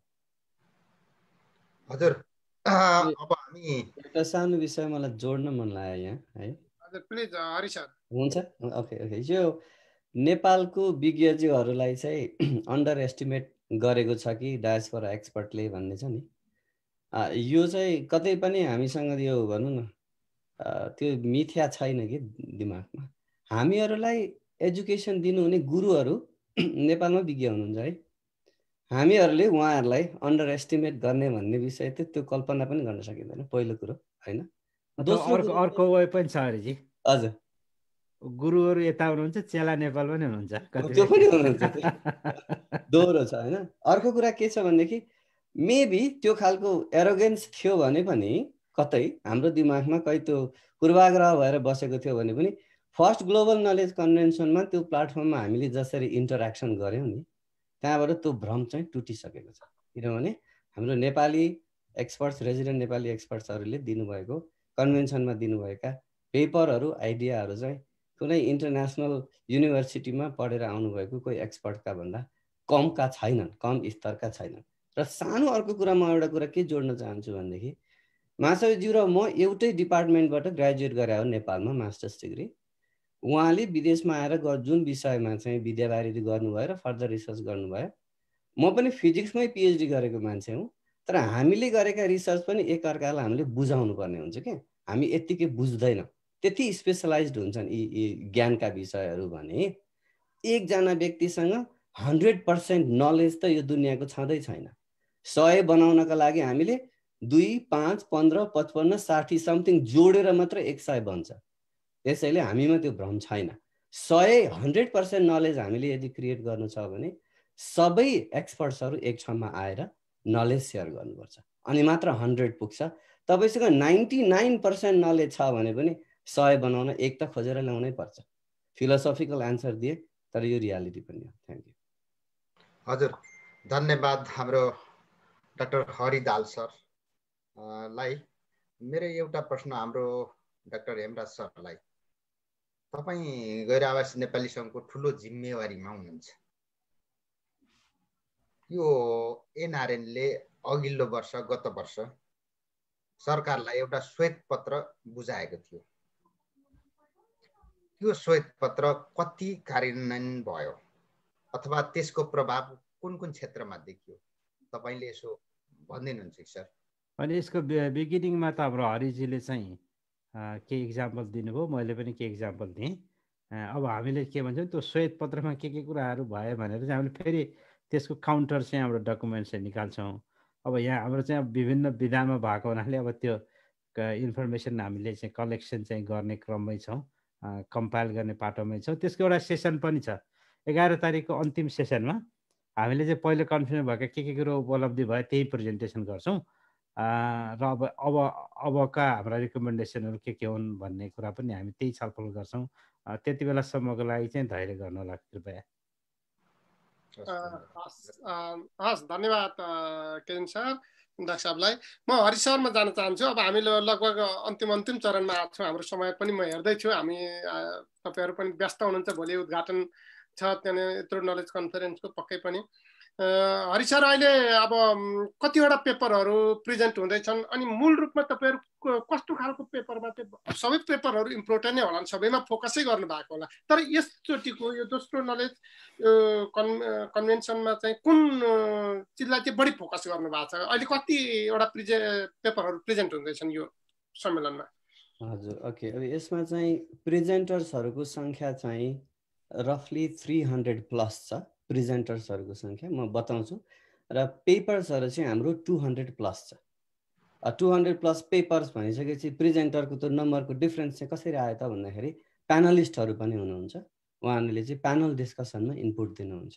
त्यस्तै चेयर्सहरू हुनुहुन्छ, मोडरेटर्सहरू हुनुहुन्छ, उहाँहरूले पनि आफ्नो इनपुट दिनुहुन्छ यो कन्भेन्सनको दौरानमा। त्यसैले 300+ प्रेजेन्टर्स, 200+ पेपर्स चाहिँ हामी कहाँ छन्। र अब हाम्रो मेन अब यो फोकस भनेको चाहिँ कस्तो छ भनेदेखि यसमा मेन ब्रड एरियामा चाहिँ हामीले 3वटा सेक्टरहरूलाई आइडेन्टिफाई गरेका थियौँ, जो चाहिँ गाइडिङ प्रिन्सिपल भन्छौँ हामीले। युनाइटेड नेसन्सको सस्टेनेबल डेभलपमेन्ट गोल छन्, त्यसमा चाहिँ त्यसका विषयवस्तुहरूलाई चाहिँ हामीले कन्भेन्सनको विषयवस्तु बनाएका छौँ। त्यस्तै सस्टेनेबल डेभलपमेन्ट गोलका केही विषयवस्तुहरू चाहिँ मेजोरिटी विषयवस्तुहरू चाहिँ नेसनल प्लानिङ कमिसनको पञ्चवर्षीय योजनाहरूमा पनि इन्टिग्रेट गरिएका छन्। भनेपछि नेसनल प्लानिङ कमिसनको फोकसलाई पनि हामीले चाहिँ एउटा चाहिँ विषयवस्तु बनाएका छौँ भने कोभिड-19ले हामीलाई चाहिँ एट्याक गरिसकेपछि त्यसले लिएर आएका च्यालेन्जेसहरू र त्यसले साथसाथै लिएर आएका अपर्च्युनिटीहरूलाई पनि हामीले चाहिँ यसको विषयवस्तु बनाएका छौँ। त्यस अन्तर्गत 4वटा प्लेनरी सेसन छन्, 15वटा चाहिँ सिम्पोजियम सेसनहरू छन् र 2टा चाहिँ हाम्रो स्पेसल सेसन छ। र यसमा म थोरै चाहिँ एउटा कुरा के एक्सप्लेन गर्न चाहेँ भने कोभिड-19ले हामीलाई त च्यालेन्जै मात्रै लिएर आएको होला, अपर्च्युनिटी पनि लिएर आयो त केही भन्ने पनि एउटा चाहिँ हुनसक्छ होइन, हामीमा त्यो एउटा चाहिँ प्रश्न उब्जिन सक्छ। म एउटा कङ्क्रिट इक्जाम्पल यहाँलाई दिउँ। विगतका रिजनल कन्फरेन्सेसहरू, नलेज कन्फरेन्सेसहरू चाहिँ लोकल एरियामा इन पर्सन हुन्थे, मानिस हामीहरू चाहिँ व्यक्तिगत रूपमा भेट भएर कुराकानी गर्छौँ र त्यो बेलामा नेपालको सहभागिता भनेको चाहिँ अलिक कमै हुन्थ्यो कि मन्त्रीज्यूहरू होइन, कोही एक्सपर्ट्सहरू आइपुग्नु भयो भने आइपुग्नु भयो, नत्र भनेदेखि चाहिँ नेपालको एक्सपर्ट्सहरू चाहिँ त्यहाँ व्यापक सहभागिता चाहिँ थिएन। तर अहिलेको रिजनल कन्फरेन्सेसहरूमा हेऱ्यो भने Americas region, Europe region, Asia Pacific, ओसियानाका कन्फरेन्सेसहरूमा हेऱ्यो भने नेपालको एक्सपर्ट्सहरू पनि त्यहीँ सहभागी बन्नुभयो। कसरी भन्दा अब जुममा चाहिँ साइन इन गरे त भइहाल्यो हामीलाई होइन। त्यसले गर्दा के भयो भने विदेश पनि नेपाल पुग्यो, नेपाल पनि विदेश पुग्यो क्या। यो चाहिँ हाम्रो अत्यन्तै, यसलाई हामीले अत्यन्तै ठुलो अपर्च्युनिटीको रूपमा लिएका छौँ। र यो कन्फरेन्स हाम्रो प्रिपेरेसनको क्रममा हामी एकचोटि त अलिकति डरायौँ पनि होइन। अब बाँचिन्छ कि बाँचिँदैन भन्ने नै डर छ। कसरी घरैभित्र पनि सोसियल डिस्टेन्सिङ गरौँ भन्ने चाहिँ, किनभने हेल्थ केयर प्रोफेसनल्सहरू त घरभित्रै आइपुग्नुपर्छ नि सर्भिस दिइसकेपछि, कसरी डिस्टेन्सिङ गर्ने भन्ने कुरा भइरहेको बेलामा अब यो कन्भेन्सनलाई कसरी हामीले सक्सेस गर्ने अलिकति डराएका पनि थियौँ। तर हाम्रो अब एनआरएनए जस्तो एउटा ठुलो प्लेटफर्म पनि एउटा भाइरससँग डरायो भनेदेखि त भएन। त्यसैले होइन, हामीहरूले बरु यसमा अपर्च्युनिटीहरू के छन् त्यसलाई आइडेन्टिफाई गरौँ र भनौँ न यसलाई चाहिँ बरु हामीले एउटा अपर्च्युनिटीको रूपमा प्रयोग गर्नुपर्छ भनेर हामी त्यो डिरेक्सनमा गयौँ। सरी अलि लामो भने मैले यिनै विषयहरू वस्तुहरू छन् मेनली। अब एक्ज्याक्ट विषयवस्तुहरू के हुन् भन्ने कुरा चाहिँ हामीले प्रोग्राम पनि आउट गरेका छौँ, फ्लायर पनि छ, वेबसाइटमै छ होइन, यहाँले इजिली एक्सेस गर्न सक्नुहुन्छ। हजुर धन्यवाद। डाक्टर हेमराज शर्माज्यूमा एउटा प्रश्न छ। यहाँ साथीहरूले पनि विभिन्न हामीलाई उसमा पनि सामाजिक सञ्जालहरूमा इनबक्सहरूमा पनि क्वेसनहरू त आएका छन्, तर अब हामीसँग धेरै समय छैन। अहिले तपाईँहरूले जुन यो विज्ञ सम्मेलनमा सबै नेपाली विज्ञहरू मात्रै छन् वा विदेशी विज्ञहरू पनि राख्नु भएको छ, कस्तो छ डाक्टर हेमराज शर्माज्यू? यो चाहिँ मिक्स खालको छ। अब डायस्पोरा नेपाली, नेपालमै हुनुभएका विज्ञहरू र विदेशका 2 थरी हुनुहुन्छ। एक थरी चाहिँ नेपालमै रिसर्च गर्ने चाहिँ रिसर्चरहरू हुनुहुन्छ र कोही चाहिँ अब विदेशमै तर नेपालीहरूसँग कनेक्सन भएका, ती सबै खालका छन्। अब यहाँ बेलायतबाटै तपाईँको अक्सफोर्ड युनिभर्सिटीको एउटा ग्रुप छ, उहाँहरू चाहिँ विदेशी नै हुनुहुन्छ। उहाँहरूको जर्मन एउटा युनिभर्सिटी, अक्सफोर्ड युनिभर्सिटी र नेपालको विज्ञहरू बसेर एउटा सेसन हुँदैछ सोसियल साइन्समा। त्यो चाहिँ एकदम इन्ट्रेस्टिङ हुनेछ। हुन त सबै इन्ट्रेस्टिङ छन्, त्यो सोसियल साइन्स हाम्रो लास्ट इयर नभए हुनाले यो अहिले चाहिँ त्यो अलिक फरक विधामा पनि भयो हुनाले त्यो पनि इन्ट्रेस्टिङ हुनसक्छ। अब यो इनोभेसन एन्ड स्टार्टअपमा चाहिँ हाम्रो अस्ट्रेलियाको एउटा चाहिँ ग्रुप छ। एनर्जीमा चाहिँ युकेको एउटा नर्दर्न पावर हाउसको जुन पायोनियर सुरुदेखि चाहिँ इन्भल्भ हुनुभएको हुनाले यहाँको एक्सपिरियन्स चाहिँ के छ त्यो चाहिँ हामी गेन गर्नको लागि उहाँले चाहिँ यो एनर्जी सेक्टरमा चाहिँ दिनुभएको चाहिँ छ। यसो चाहिँ सबै खालको मिक्स खालको चाहिँ छ, ताकि अब हामीले यस्तो मान्छे बोलाएको छौँ कि कमसेकम उहाँले हामीले एकदम यो गरेको रिसर्च यो भन्दा पनि वास्तवमा सुरुदेखि नै जस्तो बेलायत पनि यत्तिकै आइपुगेको त होइन तपाईँको, त्यहाँ पनि केही कठिनाइहरू भोग्दै आएको, त्यो एक्सपिरियन्स पनि हामीलाई चाहिँ सुनायो भने नेपाललाई पनि त्यो चाहिँ उपयोग हुन्छ भन्ने हिसाबले त्यस्तो खालको चाहिँ मान्छेहरू सिलेक्ट गरेर चाहिँ आएका छौँ। स्वदेशी विदेशी सबै छौँ यसमा चाहिँ। हरिजीले भने जस्तै गरेर यो पनि कोभिडले ल्याएको अपर्च्युनिटी हो। लास्ट इयर चाहिँ हातले गर्न सक्ने 3-4 जना 4-5 जना मात्र विदेशी पुग्नु भएको थियो त्यहाँ होइन। अब अहिले त थुप्रै विदेशीहरूको फेरि अब हामीले यसपालि अब विदेशी ल्याउन चाह्यो भने त हामीले नेपालीभन्दा बढी ल्याउन पनि सक्छौँ होइन। अब मैले 10 जना जति पिएचडी स्टुडेन्ट चाहिँ मैले सुपरभाइज गरेँ होला, ल एकैजनालाई पेपर देऊ भने दिइहाल्थ्यो, तर त्यतातिर लागेर हामीलाई काम भएन। त्यो सो अफ गर्न हामी चाहेन भने साँच्चीकै त्यहाँ दिएको पेपरले नेपाललाई र यो कन्फरेन्सको चाहिँ थिमलाई मिट गर्न सक्ने खालकोलाई मात्रै हामीले बोलाएको हो होइन। र जति आउनुभएको छ त्यो सबैले त्यहाँ दिने पेपरहरू नेपाललाई उपयोगी नै हुन्छ भन्ने हामीले ठानेका छौँ। जस्तो कि एउटा सानो पूरक प्रश्न, तपाईँले अहिले अब विभिन्न देश विदेश सबै खालका नेपालीहरू, नेपाली मूलका अनि अरू विदेशीहरू पनि यो विज्ञ सम्मेलनमा विज्ञहरू भेला हुँदै हुनुहुन्छ, उहाँले पेपरहरू प्रेजेन्ट गर्दै हुनुहुन्छ भन्नुभयो। अब स्वाभाविक रूपमा विज्ञहरू सबै सम्मानित नै हुनुहुन्छ, उहाँहरूको विज्ञतामा कुनै हामीले प्रश्न चिन्ह उठाउने छैन। तैपनि मेरो एउटा विशेष प्रश्न चाहिँ तपाईँलाई, अहिले त्यो विज्ञ सम्मेलनमा यस्तो विज्ञ जो विश्व स्तरमै चिरपरिचित भएको वा त्यो खालको उहाँको चाहिँ रिकग्नाइज भएको कोही त्यस्तो विज्ञहरू पनि सहभागी हुँदै हुनुहुन्छ? अब फेरि अब कसैको एकजनाको नाम लिँदाखेरि अब अर्को साथीहरूलाई गाह्रो होला। अब के अब नोबेल प्राइजै पाएको भए ठ्याक्कै यो छ भन्न चाहिँ गाह्रो होला। तर डायस्पोरामा अब त्यो फिल्डमा हामीले देखेका जानेका र फेरि कतिपय केसमा फेरि हामीले कोही विज्ञहरू हामी बोलाएरै नै आउनु भएन, उहाँको समयको कारणले पनि आउनु भएन होला, के कारणले आउनु भएन। जस्तो अब करिब करिब हामीलाई जस्तो मेरो फिजिक्सको फिल्डमा को छ भन्ने कुरो हामीलाई करिब करिब अनुमान हुन्छ त्यो। त्यस्तै अब हाम्रो त अब सबै सिम्पोजियमको छुट्टा छुट्टै विद्याका मान्छेहरू हुनुहुन्छ, उहाँलाई चाहिँ थाहा छ र हामीले ल्याउन सक्ने हामीलाई परिचित भएको सबैसँग एप्रोच गरे हो। एकाध दुई चारजना चाहिँ यो कन्फ्रेन्समा इन्भल्भ हुन चाहिँ नचाहेका उदाहरण छन्, तर उहाँलाई पनि नेगेटिभ रूपमा लिएका छैनौँ। समयको कुरा होला, अरू हिसाबको हिसाबले होला। त्यो समग्रमा भन्दा बाहिर इस्टाब्लिस भएका डायस्पोराका सबै विज्ञहरू हामीले थाहा पाएको चाहिँ आउनु भएको चाहिँ छ। मैले नाम लिन किन चाहिन भने कोही विदेशी नै विज्ञ त्यस्तो र त विश्व चर्चित खालको विज्ञ पनि हुनुहुन्छ कि? यो त मिडियाको लागि चाहिँ क्यारी गर्नको लागि यो चाहिँ बहुत पनि मैले सोध्न पर्दैछु। अब मैले भनिहालेँ एक दुईवटा इक्जाम्पल। अब अक्सफोर्डको एउटा टिमै सोसियल साइन्सको, त्यहाँ हाम्रो डाक्टर कृष्ण अधिकारीले संयोजन गर्नुभएको छ, डेभिड गेल्नरहरू, त्यो त नेपालमा चर्चित नाम पनि हो होइन। त्यो टिमले नै एउटा सेसनै चलाउँदैछ।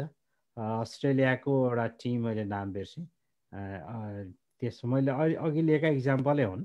अब यहाँ एउटा चाहिँ यस्तो कुरा पनि थियो, अब नोबेल प्राइज विनरलाई ल्याउने कि भन्ने पनि कुरा थियो, अलिकति मिडिया सेडियामा सजिलो हुने। हामीले धेरै मन्थन गऱ्यौँ, ल्याउन नसक्ने भन्ने चाहिँ थिएन, किनभने फिजिकल्ली म आफैले कन्फरेन्समा गर्दाखेरि त्यो फोटो देख्नुभयो, उहाँलाई हामीले इन्भिटेसनमा चाहिँ काठमाडौँ लिएर गएको, त्यही पनि एकदमै उहाँ 80 वर्षको भइसक्नुभएको थियो, त्यही पनि जानुभयो। अब अहिले जुममा 1 घन्टा आउनुहोस् भन्नलाई त हामीले चाहिँ सजिलै ल्याउन सक्थ्यौँ, तर अब त्यसले चाहिँ अब त्यसको डेलिभरी के हो त भने मिडियालाई मात्र स्टनको लागि ल्याउने हो कि साँच्चीकै त्यसले के सहयोग गर्छ भने हामीले छलफल गर्दाखेरि तात्विक रूपमा अर्थ चाहिँ के फरक चाहिँ देखिएन। र एउटा हामीले चाहेको चाहिँ के थियो भने एउटा इक्जाम्पल जो नेपाल इन्डिया जस्तोबाट बाहिर गएको छ र भोलि नोबेल प्राइजै विन गराएछ भने त्यस्तालाई खोजेर ल्याउँ कि भन्ने एकचोटि कुरा पनि भएको थियो, ताकि नेपाल सरकारलाई पनि के होस् भने मेसेज चाहिँ यो डायस्पोराहरू पनि वास्तवमा चाहिँ त्यहाँसम्म पुग्न सक्दा रहेछन्, हाम्रा नेपालीहरूले पनि नेपालको इज्जत राख्न सक्लान् कि भन्ने खालको मेसेज जान्छ कि भनेर ल्याउन कोसिस गरेको थियो। तर त्यो पनि त्यसले साह्रै त्यो मिडियामा आउने भन्दा चाहिँ फरक पनि नदेखेर त्यो आइडियालाई हामीले पुरै गिभअप गरेको हो राजकुमारजी। अहिले चाहिँ लास्ट इयर चाहिँ हामीले जेन्युनली लान खोजेका थियौँ, सम्भव चाहिँ भएन होइन। लास्ट इयर पनि यस्तो भयो, लास्ट इयर पनि हामीले 2टा इक्जाम्पल हेरिरहेको थियौँ। जस्तो अफ्रिकन मुलुकहरू युद्धमा धेरै लामो समय युद्धमा भएर पनि छोटो समयमा प्रगति गरे, त्यहाँको चाहिँ विकासको नमुना के छ एकचोटि लिएर आउँ भने हामीले एप्रोच चाहिँ गरे हो। त्यहाँको समस्या के रहेछ भने 1-2टा देश हामीले आइडेन्टिफाई गऱ्यौँ, आउने बेला मन्त्री आउँदो रहेछ हेर्नुहोस् होइन। अब मैले अन्यथा भन्न खोजेको छ होइन, हामीले मन्त्री भन्दा पनि त्यहाँभित्रको त एउटा पायनियर हुन्छ नि। अब अहिले चाहिँ मन्त्रीले सबै कुरा डेलिभर गर्न सक्ने मन्त्री भयो नि त, छुट्टै कुरो। अब जस्तो भन्नु नेपालको अब अहिले लोड सेडिङमा कुलमानजी आफै आउनुहुन्छ जति भन्न सक्नुहुन्छ, अब त्यो मन्त्रालयको मन्त्री आएर त्यति भन्न सक्नुहुन्न नि त। हामीले मन्त्रीलाई एप्रोच गर्न सक्यौँ, त्यो खालको एक्सपर्टिजलाई एप्रोच गर्न सकेनौँ लास्ट इयर चाहिँ, त्यो पनि हामीले गिभअप चाहिँ गऱ्यौँ। तर त्यस्ता खालका मान्छे साँच्चीकै आइडियल इक्जाम्पल दिन सक्यो भने चाहिँ राम्रो हुन्थ्यो। अब आउँदा कन्फरेन्स हामी ट्राई गर्छौँ। हरिसरको केही टिप्पणी छ यसमाथि? होइन, उहाँले धेरै नै कुरा कभर गर्नुभयो। कस्तो छ भने यो साइन्टिफिक वर्ल्डमा चाहिँ हुन चाहिँ अब यो नोबेल प्राइज, एसियाका बिगेस्ट प्राइज, रिजनका बिगेस्ट प्राइज भन्ने कुराहरू छन्, त्यसले डेफिनेटली ह्युमन्सलाई चाहिँ मोटिभेट गर्छ होइन। तर यो हायरार्की सिस्टम चाहिँ त्यति पर्सनल्ली चाहिँ हायरार्की सिस्टम त्यति राम्रो लाग्दैन, किनभने मैले अघि नै के भनेदेखि चाहिँ एउटा व्यक्तिले जानेको नलेज अर्को व्यक्तिसँग नहुन सक्छ भने को ठुलो को सानो भन्नुभन्दा पनि नलेज कलेक्सन गरेर एक ठाउँ प्रस्तुत गर्नु राम्रो हुन्छ जस्तो लाग्छ होइन। डेफिनेटली अब चाहिँ सेलिब्रिटी र सेलिब्रेसनको पनि भ्यालु छ हाम्रो सोसाइटीमा होइन, त्यसैले यहाँको मनसाय पनि मैले बुझ्छु। तर पनि हामीहरूले चाहिँ एउटा के कल्चर डेभलप गर्नुपर्छ जस्तो लाग्छ भनेदेखि हरेक व्यक्तिसँग भएको नलेज बढी इम्पोर्टेन्ट कुरो हो, सेलिब्रेसन र सेलिब्रिटी चाहिँ सेकेन्डरी गहना मात्रै हो भन्ने त्यो फिलोसफी चाहिँ हाम्रो यो साइन्टिफिक स्टियरिङ कमिटीमा चाहिँ जस राम्रैसँग इन्ग्रेन्ड भएको छ भनौँ न, त्यसलाई राम्रोसँग बुझाएको छ हामीले, त्यसरी लियौँ यो कुरालाई। Thank you. एउटा फेसबुकबाट एउटा यहाँ क्वेसन आएको छ बाबा राजेश्वरी थापाज्यूले प्रश्न चाहिँ हाम्रो महासचिवज्यूलाई भन्ने कुरो छ, नेपालमा महिलाहरूको समस्या अत्याधिक छ तर यो सम्मेलनमा पनि महिलाहरूको उपस्थिति त्यति राम्रो देखिएन, प्रभावकारी बनाउनलाई तपाईहरूले के भूमिका खेल्नुभयो र किन चाहिँ महिलाहरूको उपस्थिति राम्रो भएन भनेर सोध्नु भएको छ हेमराज सरलाई। नेपालमा महिलाहरूको समस्या अत्याधिक छ तर यस्ता सम्मेलनहरूमा महिलाहरूको चाहिँ उपस्थिति नभइदिनाले ती समस्याहरूसँग जुझ्न नसक्ने हो कि भन्ने उहाँको त्यो राय होला सायद। के प्रभावकारी भूमिका खेल्नु भएको छ महिलाहरू उपस्थितिलाई? अब यसमा चाहिँ हामीले अहिले महिलाहरूको प्रतिनिधित्व चाहिँ सबै सेसनमा चाहिन्छ, उहाँले हेर्न जरुरी छ एकदमै। अब तपाईँ एउटा इक्जाम्पल के दियो भने म फिजिक्स पढेको मान्छे, मेरो क्लासमा फिजिक्समा चाहिँ एमएससीमा एकजना पनि महिला हुनुहुन्न थियो, हामी सबै मान्छेहरू थियो। तर बोटानीमा चाहिँ हाम्रो फिजिक्ससँगै जोडिएको चाहिँ डिपार्टमेन्ट थियो, त्यहाँ जानुभयो भने महिलाहरूको सङ्ख्या 80-90% हुन्थ्यो। त्यो जनसङ्ख्या रिफ्लेक्सन यस्ता थेमेटिकल सेसनमा हुन्छ नै। हेर्नुहोस् नर्सहरूमा जानुभयो भने नर्सहरू अवश्य पनि महिलाहरूको पढे हुन्छ। त्यसै त्यो पपुलेसनको रिफ्लेक्सन चाहिँ यता चाहिँ सेसनमा हुन्छ। अहिले हेल्थ सेसनमा हेर्नु भने अभियसली हाम्रो महिला बढी हुनुहुन्छ, एकदम टु टेक्निकल सेसनमा हेर्नु भने महिलाको प्रतिनिधित्व कम छ। त्यो ग्राउन्ड रियालिटी नेपालको मात्रै होइन बाहिरको नि त्यही नै हो, त्यो हामी हेर्न एकदमै जरुरी छ एउटा कुरा। अर्को कुरो अब यो कन्फरेन्स मिटिङ भनेको त्यसको थिम के हो, त्यसको उद्देश्य के हो एकदमै जरुरी छ हेर्नुहोस् होइन। अब महिलाहरू जस्तो ग्लोबल कन्फरेन्समा भयो भनेदेखि हाम्रो महिलाहरूको सेसन हुन्छ, महिलाहरूको प्रतिनिधित्व हुन्छ। यसमा हाम्रो गैराफी नेपाली साथीले भन्न अप्ठ्यारो मान्नु पर्दैन, मैले भनिहालेँ नि। मैले त्यो टियुमा पढ्दाखेरि मास्टर्स गर्दाखेरि महिलाहरूलाई चाहेर पनि मेरो ब्याचमा मैले ल्याउनै सक्दैन थिएँ, किन महिलाको उपस्थिति पनि थिएन। इन्जिनियरिङमा जानुभयो भने पनि त्यही नै हो। त्यस हुनाले चाहिँ त्यो जुन हाम्रो पपुलेसनको प्रोपोर्सनालिटी छ त्यो अहिले रिफ्लेक्सन चाहिँ गरेको छ त्यसमा चाहिँ। र अब हामीले आज पोलिसीगत रूपमा कमसेकम एउटा सेसनमा चाहिँ मिनिमम पनि महिलाहरूको प्रतिनिधित्व नछुटोस् है भन्ने चाहिँ हामीले सुरुदेखि नै, यो अमेरिकामा आउनुभन्दा पनि धेरै पहिलेदेखि कन्फरेन्सको पोलिसी नै त्यही थियो। सकेसम्म प्रयास चाहिँ गर्नुभयो हाम्रो महिला विज्ञ साथीहरूलाई चाहिँ ल्याउन। र अहिले सेसनमा हेर्नु भने मेरो विचारमा कुनै पनि त्यस्तो सेसन छैन जहाँ महिला चाहिँ छुट्नु भएको चाहिँ छ। तर हामीले कतिपय चाहँदै पनि हाम्रो इच्छा हुँदै पनि हामीले खोज्दै पनि त्यो असफल चाहिँ भइएको हो। त्यसको पछाडि इन्टेन्सन चाहिँ के हो जस्तो लाग्दैन। त्यही पनि अब यो हामी रिसर्च फिल्डमा आइसकेपछि त्यो खालको त्यो बााउन्डरी केही पनि हुन्न है हामीलाई चाहिँ त्यो चाहिँ, किनभने त्यो हामी फिलै गर्दैनौँ कि साँच्चै के भन्दा। म एउटा इक्जाम्पल दिन्छु तपाईँहरूलाई। म चाहिँ जर्मनीमा पिएचडी गर्न जाँदै थिएँ भर्खर नेपालबाट गयो। नेपालको कल्चर चाहिँ त रहि नै रहने भयो। अनि कहिलेकाहीँ त्यो ल्याबमा चाहिँ त्यो सिलिन्डरहरू बोक्नुपर्ने। अनि मेरो एकजना महिला कलिग छिन्, उहाँलाई के भने उसले हिँडाइराखेको ठाउँमा यो चाहिँ यो गरौँछ म लिइदिन्छु भनेको पनि एकदमै रिसाइन्। कारण के भन्दा चाहिँ अब हामीहरूको चाहिँ मनस्थिति नै कस्तो भइदियो भने महिला भने कमजोर हुन्छन्, काम गर्न सक्दैनन् भन्ने खालको त्यो हामीले सिकाएको हो नि त्यो कल्चरले होइन। अब तर जर्मनमा त त्यो भएन तपाईँको। अब भने त्यो खालको हाम्रो महिलाहरूलाई पनि मेरो अनुरोध चाहिँ के छ भने तपाईँहरू हामीहरूभन्दा केही पनि फरकै हुनुहुन्न। अब हामीभन्दा राम्रोसँग गर्न सक्नुहुन्छ, गाडी ड्राइभ गर्ने तपाईँ राम्रो गर्न सक्नुहुन्छ, ल्याबमा तपाईँको केयरफुल सर्जन भने महिला नै हुन्छन्, हाम्रो साइन्टिफिक सेक्सनमा तपाईँ राम्रोसँग चाहिँ रिसर्च गर्ने एनालाइसिस गर्ने महिला नै हुन्छन्। त्यसो हामी चाहिँ पुरुषभन्दा कम हौँ भन्ने खालको जुन हामीलाई कल्चरले सिकाएको छ नि त्यो तपाईँहरू महिलाहरूलाई सिकाएको छ, हामी पुरुषलाई पनि सिकाएको छ। त्यसबाट हामी एकदम मुक्त पहिला हुनु चाहिँ एकदम जरुरी छ जस्तो लाग्छ। त्यस हुनाले यो ग्लोबल कन्फरेन्स कुरा गर्नुहुन्छ भने हाम्रो त्यस्तो बायसनेस कसैलाई नराख्ने भन्ने चाहिँ छैन। अब अधिकतम हामीले प्रयास गर्दाखेरि पनि अब ल्याउन चाहे जति महिला नल्याएको चाहिँ पक्कै हो। तर हामीलाई चाहिँ महिला दिदीबहिनीहरूले पनि यसमा चाहिँ सहयोग गर्न एकदमै जरुरी छ। कमसेकम हामीले पेपरहरू ओपन गर्दाखेरि आह्वान गर्दाखेरि तपाईँहरूको लिङ्कमा चाहिँ महिला साथीहरू हुनुहुन्छ, उहाँहरूलाई पनि इन्करेज गर्ने ल्याइदिने गर्नु भने कमसेकम त्यसले हामीलाई चाहिँ सहयोग गर्छ। भविष्यमा यो महिला यो पुरुषभन्दा पनि तपाईँहरू हामीहरू सबै मिलेर महिला युवा सबै क्षेत्रको प्रतिनिधित्व गरेर चाहिँ लिएर चाहिँ जानुपर्छ। हाम्रो पोलिसी पनि त्यही हो, हाम्रो इच्छा पनि त्यही नै हो। अब हामी डाक्टर साहब कार्यक्रमको अन्तिममा छौँ। अहिले हाम्रो अध्यक्ष केजेन राईज्यूले यसलाई समाप्त गर्नुहुनेछ। त्योभन्दा अगाडि तपाईँ अब विज्ञ सम्मेलनको संयोजकको नाताले होइन, एनआरएनको महासचिव हुनुको नाताले म एउटा फाइनल प्रश्न सोध्न चाहन्छु। अब तपाईँहरू अहिलेको टिम भनौँ न, अहिलेको पदाधिकारीहरूको एनआरएनको पदाधिकारीहरूको टिम चाहिँ स्मार्ट एनआरएनए बनाउने भनेर चाहिँ पुरै लाग्नु भएको छ र त्यसको चाहिँ तपाईँ त्यसको आक्रामक अगुवाई भन्छु म त पनि गरिरहनु भएको छ। त्यसलाई चाहिँ स्मार्ट एनआरएनए बनाउने हो भनेर, अनि त्यसको स्मार्ट एनआरएनए अन्तर्गत तपाईँहरू अब चाहिँ स्मार्ट एनआरएनए अन्तर्गतै होला अब होइन, एनआरएनएमा 3 सदस्यताको कुरा राजकुमारजी तपाईँको हरायो, सुन्नुभएको छ? फ्री सदस्यता भनेपछि तपाईँको सुनिएन, त्यसपछि भन्नुपर्ने भयो। होइन, अब र त त्यो अन्तर्गत फ्री सदस्यताको कुरा, इलेक्ट्रोनिक भोटिङको कुरा, अनलाइन भोटिङको कुराहरू, यी विभिन्न कुराहरूको तपाईँले चाहिँ एकदमै अग्रभागमा रहेर वकालत गरिरहनु भएको छ। आज पनि छोटोमा तपाईँ केही भन्न चाहनुहुन्छ कि प्लिज यसमा केही स्पष्ट पार्नुहुन्छ कि? Thank you राजकुमारजी। अब यो विषयमा म प्रवेश गरेर फेरि आक्रामकै हुन्छु होला।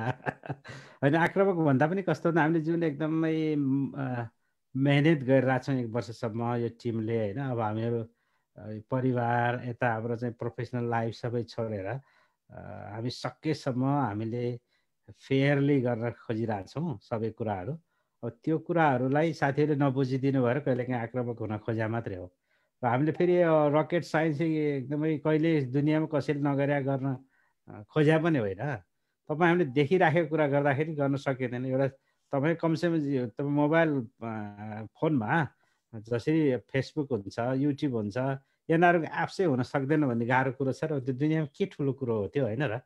हामीले त अब यो हाम्रै साथीहरूले एप्सै बनाउनुहुन्छ भने यत्रो संस्थाले एउटा एप्स बनाएर तपाईँ रजिस्ट्रेसन पनि त्यही होस्, तपाईँको मेम्बरसिपका बेनिफिटका कुराहरू पनि त्यही होस्, भोटिङ दिन सक्ने त्यो पनि बनाउन नसक्ने भन्ने कुरै छैन। त्यो अरूले बनाएको प्रडक्ट हामीले यता ल्याउन मात्रै खोजेको, नयाँ प्रडक्ट बनाउनै खोजेको होइन। अनि त्यो प्रडक्ट चाहिँ अब सबै साथीहरूले आफूले युज गरिराख्नु भएको छ, अनि हामीले त्यो गर्न सक्दैनौँ भन्ने खालको कुरा कहिलेकाहीँ आउँदाखेरि आक्रामक हुनु पर्यो हो। तर एज अ होल गैर-आवासीय नेपाली सङ्घलाई यो साँच्चीकै ग्लोबल अर्गनाइजेसनमा जाने हो भने नयाँ टेक्नोलोजी प्रयोग चाहिँ गर्नै पर्ने चाहिँ हुन्छ ढिलो चाँडो। त्यसमा सबै तयारी चाहिँ रहन चाहिँ जरुरी देख्छु म। अब यसमा पारदर्शिताका कुरा छन्, आदि इत्यादि छन्, त्यो कुरो त छलफल गर्दै जाने विषय हो। त्यो चाहिँ धेरै ठुलो कुरो जस्तो लाग्दैन मलाई। आगामी अधिवेशनबाटै यो लागू गर्नुहुन्छ तपाईँहरू? लागू हुन्छ होइन। स्मार्ट एनआरएनएका कुराहरू त हाम्रो धेरै कुराहरू छन्। 7वटा प्रोडक्ट छन्। एउटा प्रोडक्ट त आइसक्यो, तपाईँ मेम्बर भएको भए तपाईँ मोबाइलमा आइसक्यो होला तपाईँ आइडी कार्ड। अब यो तपाईँ मोबाइलबाट रजिस्ट्रेसन गर्ने भन्ने कुरो अब टेस्टिङ फेजमा छ। बिचरा हाम्रो आइटीको टिम हाम्रो ग्लोबल कन्फरेन्समा त्यति गर्दा नै आज पनि मिटिङमा थिए। अर्को हप्ता हामीले टेस्ट चाहिँ हामीले पब्लिकमा ल्याइदिन्छौँ। अनि त्यसपछिको फेजमा हामीले चाहिँ यो इलेक्ट्रोनिक भोटिङको हामी चाहिँ जस्तो हामीले यो 2 वर्षमा जाँदै गर्दाखेरि त्यो जुन 7वटा कम्पोनेन्ट थिए सबै कम्प्लिटै गरेर जान्छौँ। त्यसमा कुनै दुविधा चाहिँ छैन हाम्रो चाहिँ। अब यो जहाँसम्म फ्री मेम्बरसिपको नयाँ इलेक्सनको कुरा यो हाम्रो हातको कुरो भएन। अब एजिएमले के निर्णय गर्छ, अब हामीले त यो गर्दा राम्रो हुन्छ भने त्यसको पक्षमा चाहिँ कुरा लिएर जाने हो। अब त्यहाँ चाहिँ एजिएमले पनि त्यसलाई फेल गराइदियो भने ती हाम्रो हातमा नभएका कुराहरू हामी प्रमिस चाहिँ गर्न सक्दैनौँ।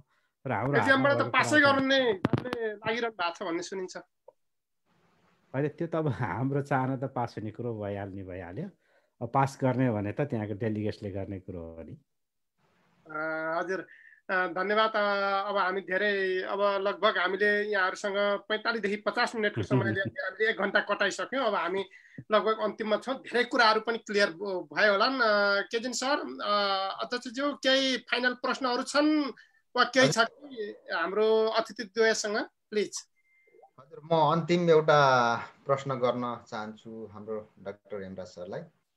यो जस्तो अब अघि हाम्रो डाक्टर हरि दाल सर जसले चाहिँ भनिसक्नुभयो कि यहाँ चाहिँ 200 भन्दा बढी चाहिँ अब जस्तो अब पेपर प्रेजेन्टेसन हुने होइन, अनि यो चाहिँ अहिलेसम्मको विज्ञ सम्मेलनको एउटा चाहिँ ठुलो सम्मेलन भनौँ अथवा सहभागिता धेरै भनौँ अथवा भव्य भनौँ होइन, जे भने पनि भयो।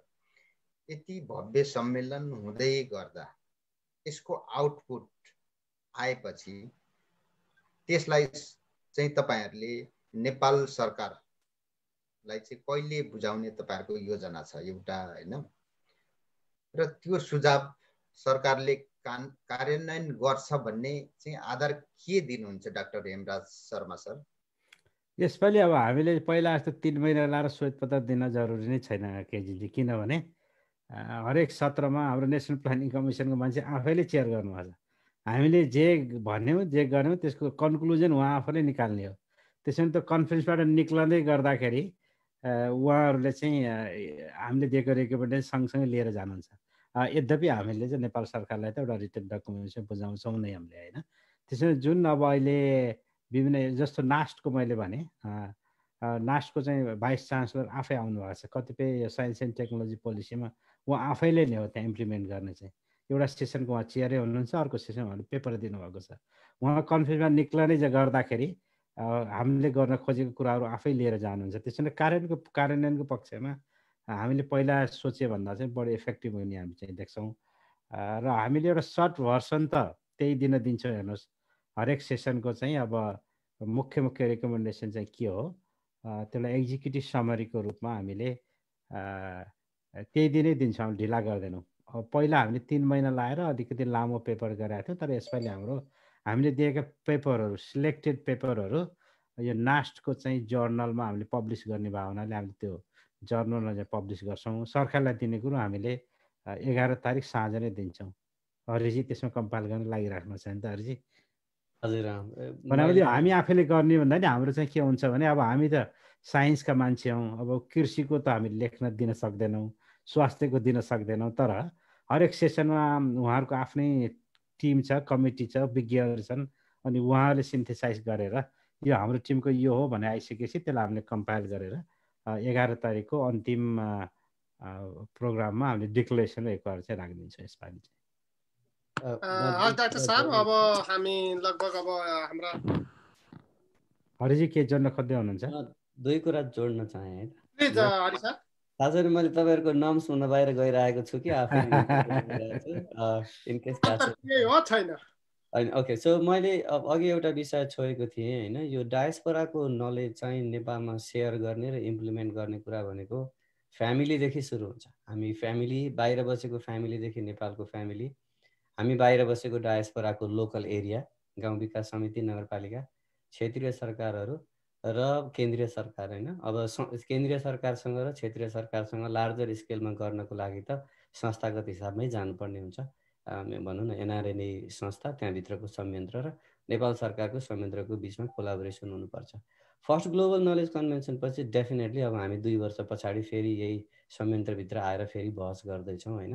हामीले रियलाइज गरेको कुरा चाहिँ के हो भने इम्प्लिमेन्टेसनको क्षेत्रमा मोर फ्रिक्वेन्ट कोलाबोरेसन हुनुपर्छ भन्ने हाम्रो अन्डरस्ट्यान्डिङ छ। अहिले day to day, week to week, month to month, year to year collaboration हुनुपर्छ। त्यसैले हाम्रो अहिलेको अन्डरस्ट्यान्डिङ के छ भनेदेखि चाहिँ एनआरएन भित्र पनि एउटा संयन्त्र बन्नुपर्छ जसले यी नलेज र यी पोलिसीका विषयहरूको बारेमा नेपाल सरकारसँग पेरिडिकल्ली कोलाबोरेसनमा बसेर काम गर्न सकोस्। यो डिरेक्सनमा एनआरएनएले एउटा आफ्नो भ्यू बनाइसकेको छ। यो पनि रोल आउट हुँदैछ अहिले होइन। यो बिस्तारै पर्ख्यौँ, अब तयारी भइराखेको छ। त्यसैले डेफिनेटली यहाँले उठाउनु भएको कुरा अत्यन्तै इम्पोर्टेन्ट छ। यति ठुलो नलेज कन्भेन्सन गरिसकेपछि यसको आउटकमहरूलाई इम्प्लिमेन्टेसनको फेजमा लगिएन भनेदेखि त समय बर्बाद मात्रै हुन्छ। यो विषयमा संस्था आफै अलरेडी सजग छ र तर त्यो इम्प्लिमेन्टेसनमा जानको लागि त्यो ब्रिजको काम गर्ने जुन संयन्त्र हुन्छ नि, त्यो संयन्त्र चाहिँ बन्दैछ। यो बनाउनु पर्छ भन्ने चाहिँ भइसकेको छ होइन, र यो बन्दैछ। त्यसैले डेफिनेटली यो डिरेक्सनमा काम हुन्छ। Thank you. हेमराज सर, के यो संयन्त्र एनआरएनले बनाउने हो वा गभर्नमेन्टले बनाउने हो? एनआरएन र गभर्नमेन्ट मिलेर बनाउने हो? एनआरएनको तर्फबाट पक्का बन्छ होला, किसिमको हाम्रो विधानले पनि त्यसको परिकल्पना गरिसकेको छ।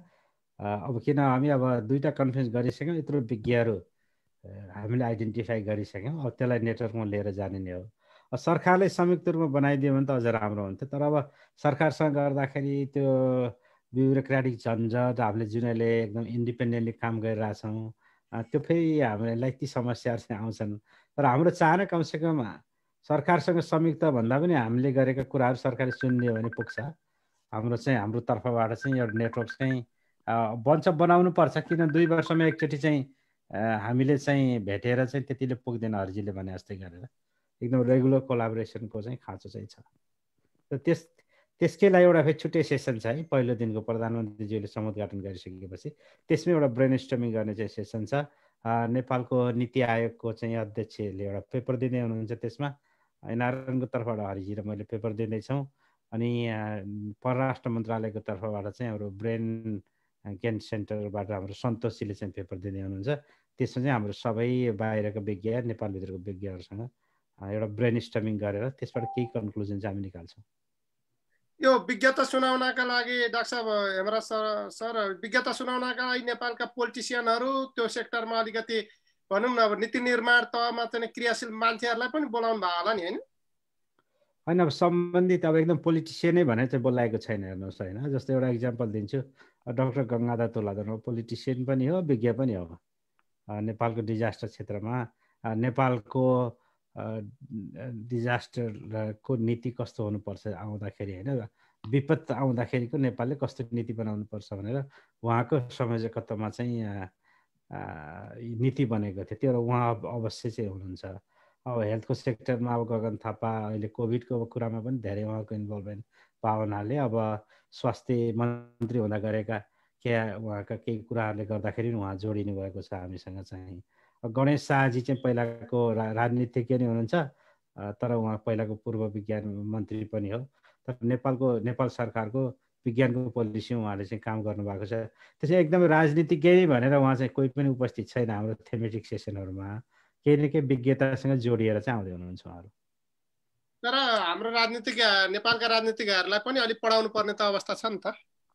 त्यसो भन्नु पनि हुँदैन, किनभने अब राजनीति गर्ने व्यक्तिहरूले गर्ने कुरा छुट्टै हो, किनभने अब विज्ञहरूले त एउटा विज्ञता दिने हो, त्यसलाई कार्यान्वयनमा लैजाने भने त फेरि राजनीति गर्ने मान्छेले बनाएको पोलिसीबाट हो। त्यस हुनाले एकअर्काको परिपूरक भएर चाहिँ काम गर्नुपर्ने हुन्छ हामीले। हस्, धन्यवाद दुवै डाक्टर साहबहरूलाई। आज अत्यन्तै महत्त्वपूर्ण समय हामीलाई उपलब्ध गराउनु, यहाँहरूको भोलि हुने त्यो जुन कन्भेन्सन छ त्यो बिचमा यस्तो सम्मुख घडीमा आएर हामीलाई जुन महत्त्वपूर्ण समय दिनुभएको छ एफएनजे युरोपलाई, यसको लागि हामी एफएनजे युरोपको समग्र परिवारको तर्फबाट हाम्रा सबै हेर्नुहुने दर्शक सुन्नुहुने सबैलाई हामी चाहिँ को तर्फबाट पनि यहाँहरू दुवैजनालाई हामी हार्दिक धन्यवाद दिन चाहन्छौँ। अनि जुन यो दोस्रो नलेज कन्भेन्सन भोलिदेखि हुन लागिरहेछ, यसको हामी पूर्ण सफलताको शुभकामना पनि व्यक्त गर्न चाहन्छौँ। र म यो अबको अन्तर्क्रियालाई, यो बहसलाई यहीँ समापन गरिदिनु हुन म नेपाल पत्रकार महासङ्घ युरोप च्याप्टरका आदरणीय अध्यक्ष, युरोपमा रहेका नेपाली पत्रकारहरूका अगुवा श्री केजिन राईज्यूलाई हार्दिक अनुरोध गर्दछु। Casein sir. धन्यवाद राजकुमार सर। यो भोलिबाट सुरु हुने यो दोस्रो विज्ञ सम्मेलन को बारेमा अवगत गराइदिन हाम्रो मञ्चमा आउनुभएका हाम्रा डाक्टर हेमराज सर, जो चाहिँ केन्द्रीय महासचिव हुनुहुन्छ एनआरएनको, त्यसै गरी डाक्टर हरि दाहाल सर, जो चाहिँ विज्ञ सम्मेलनको चाहिँ सह संयोजक हुनुहुन्छ, उहाँहरूलाई हामी नेपाल पत्रकार महासङ्घको तर्फबाट फेरि पनि धन्यवाद भन्न चाहन्छौँ। र यो कार्यक्रम हाम्रो 29औं श्रृङ्खला हो र यसमा उपस्थित हुनुभयो, उहाँहरूलाई धन्यवाद भन्न चाहन्छौँ।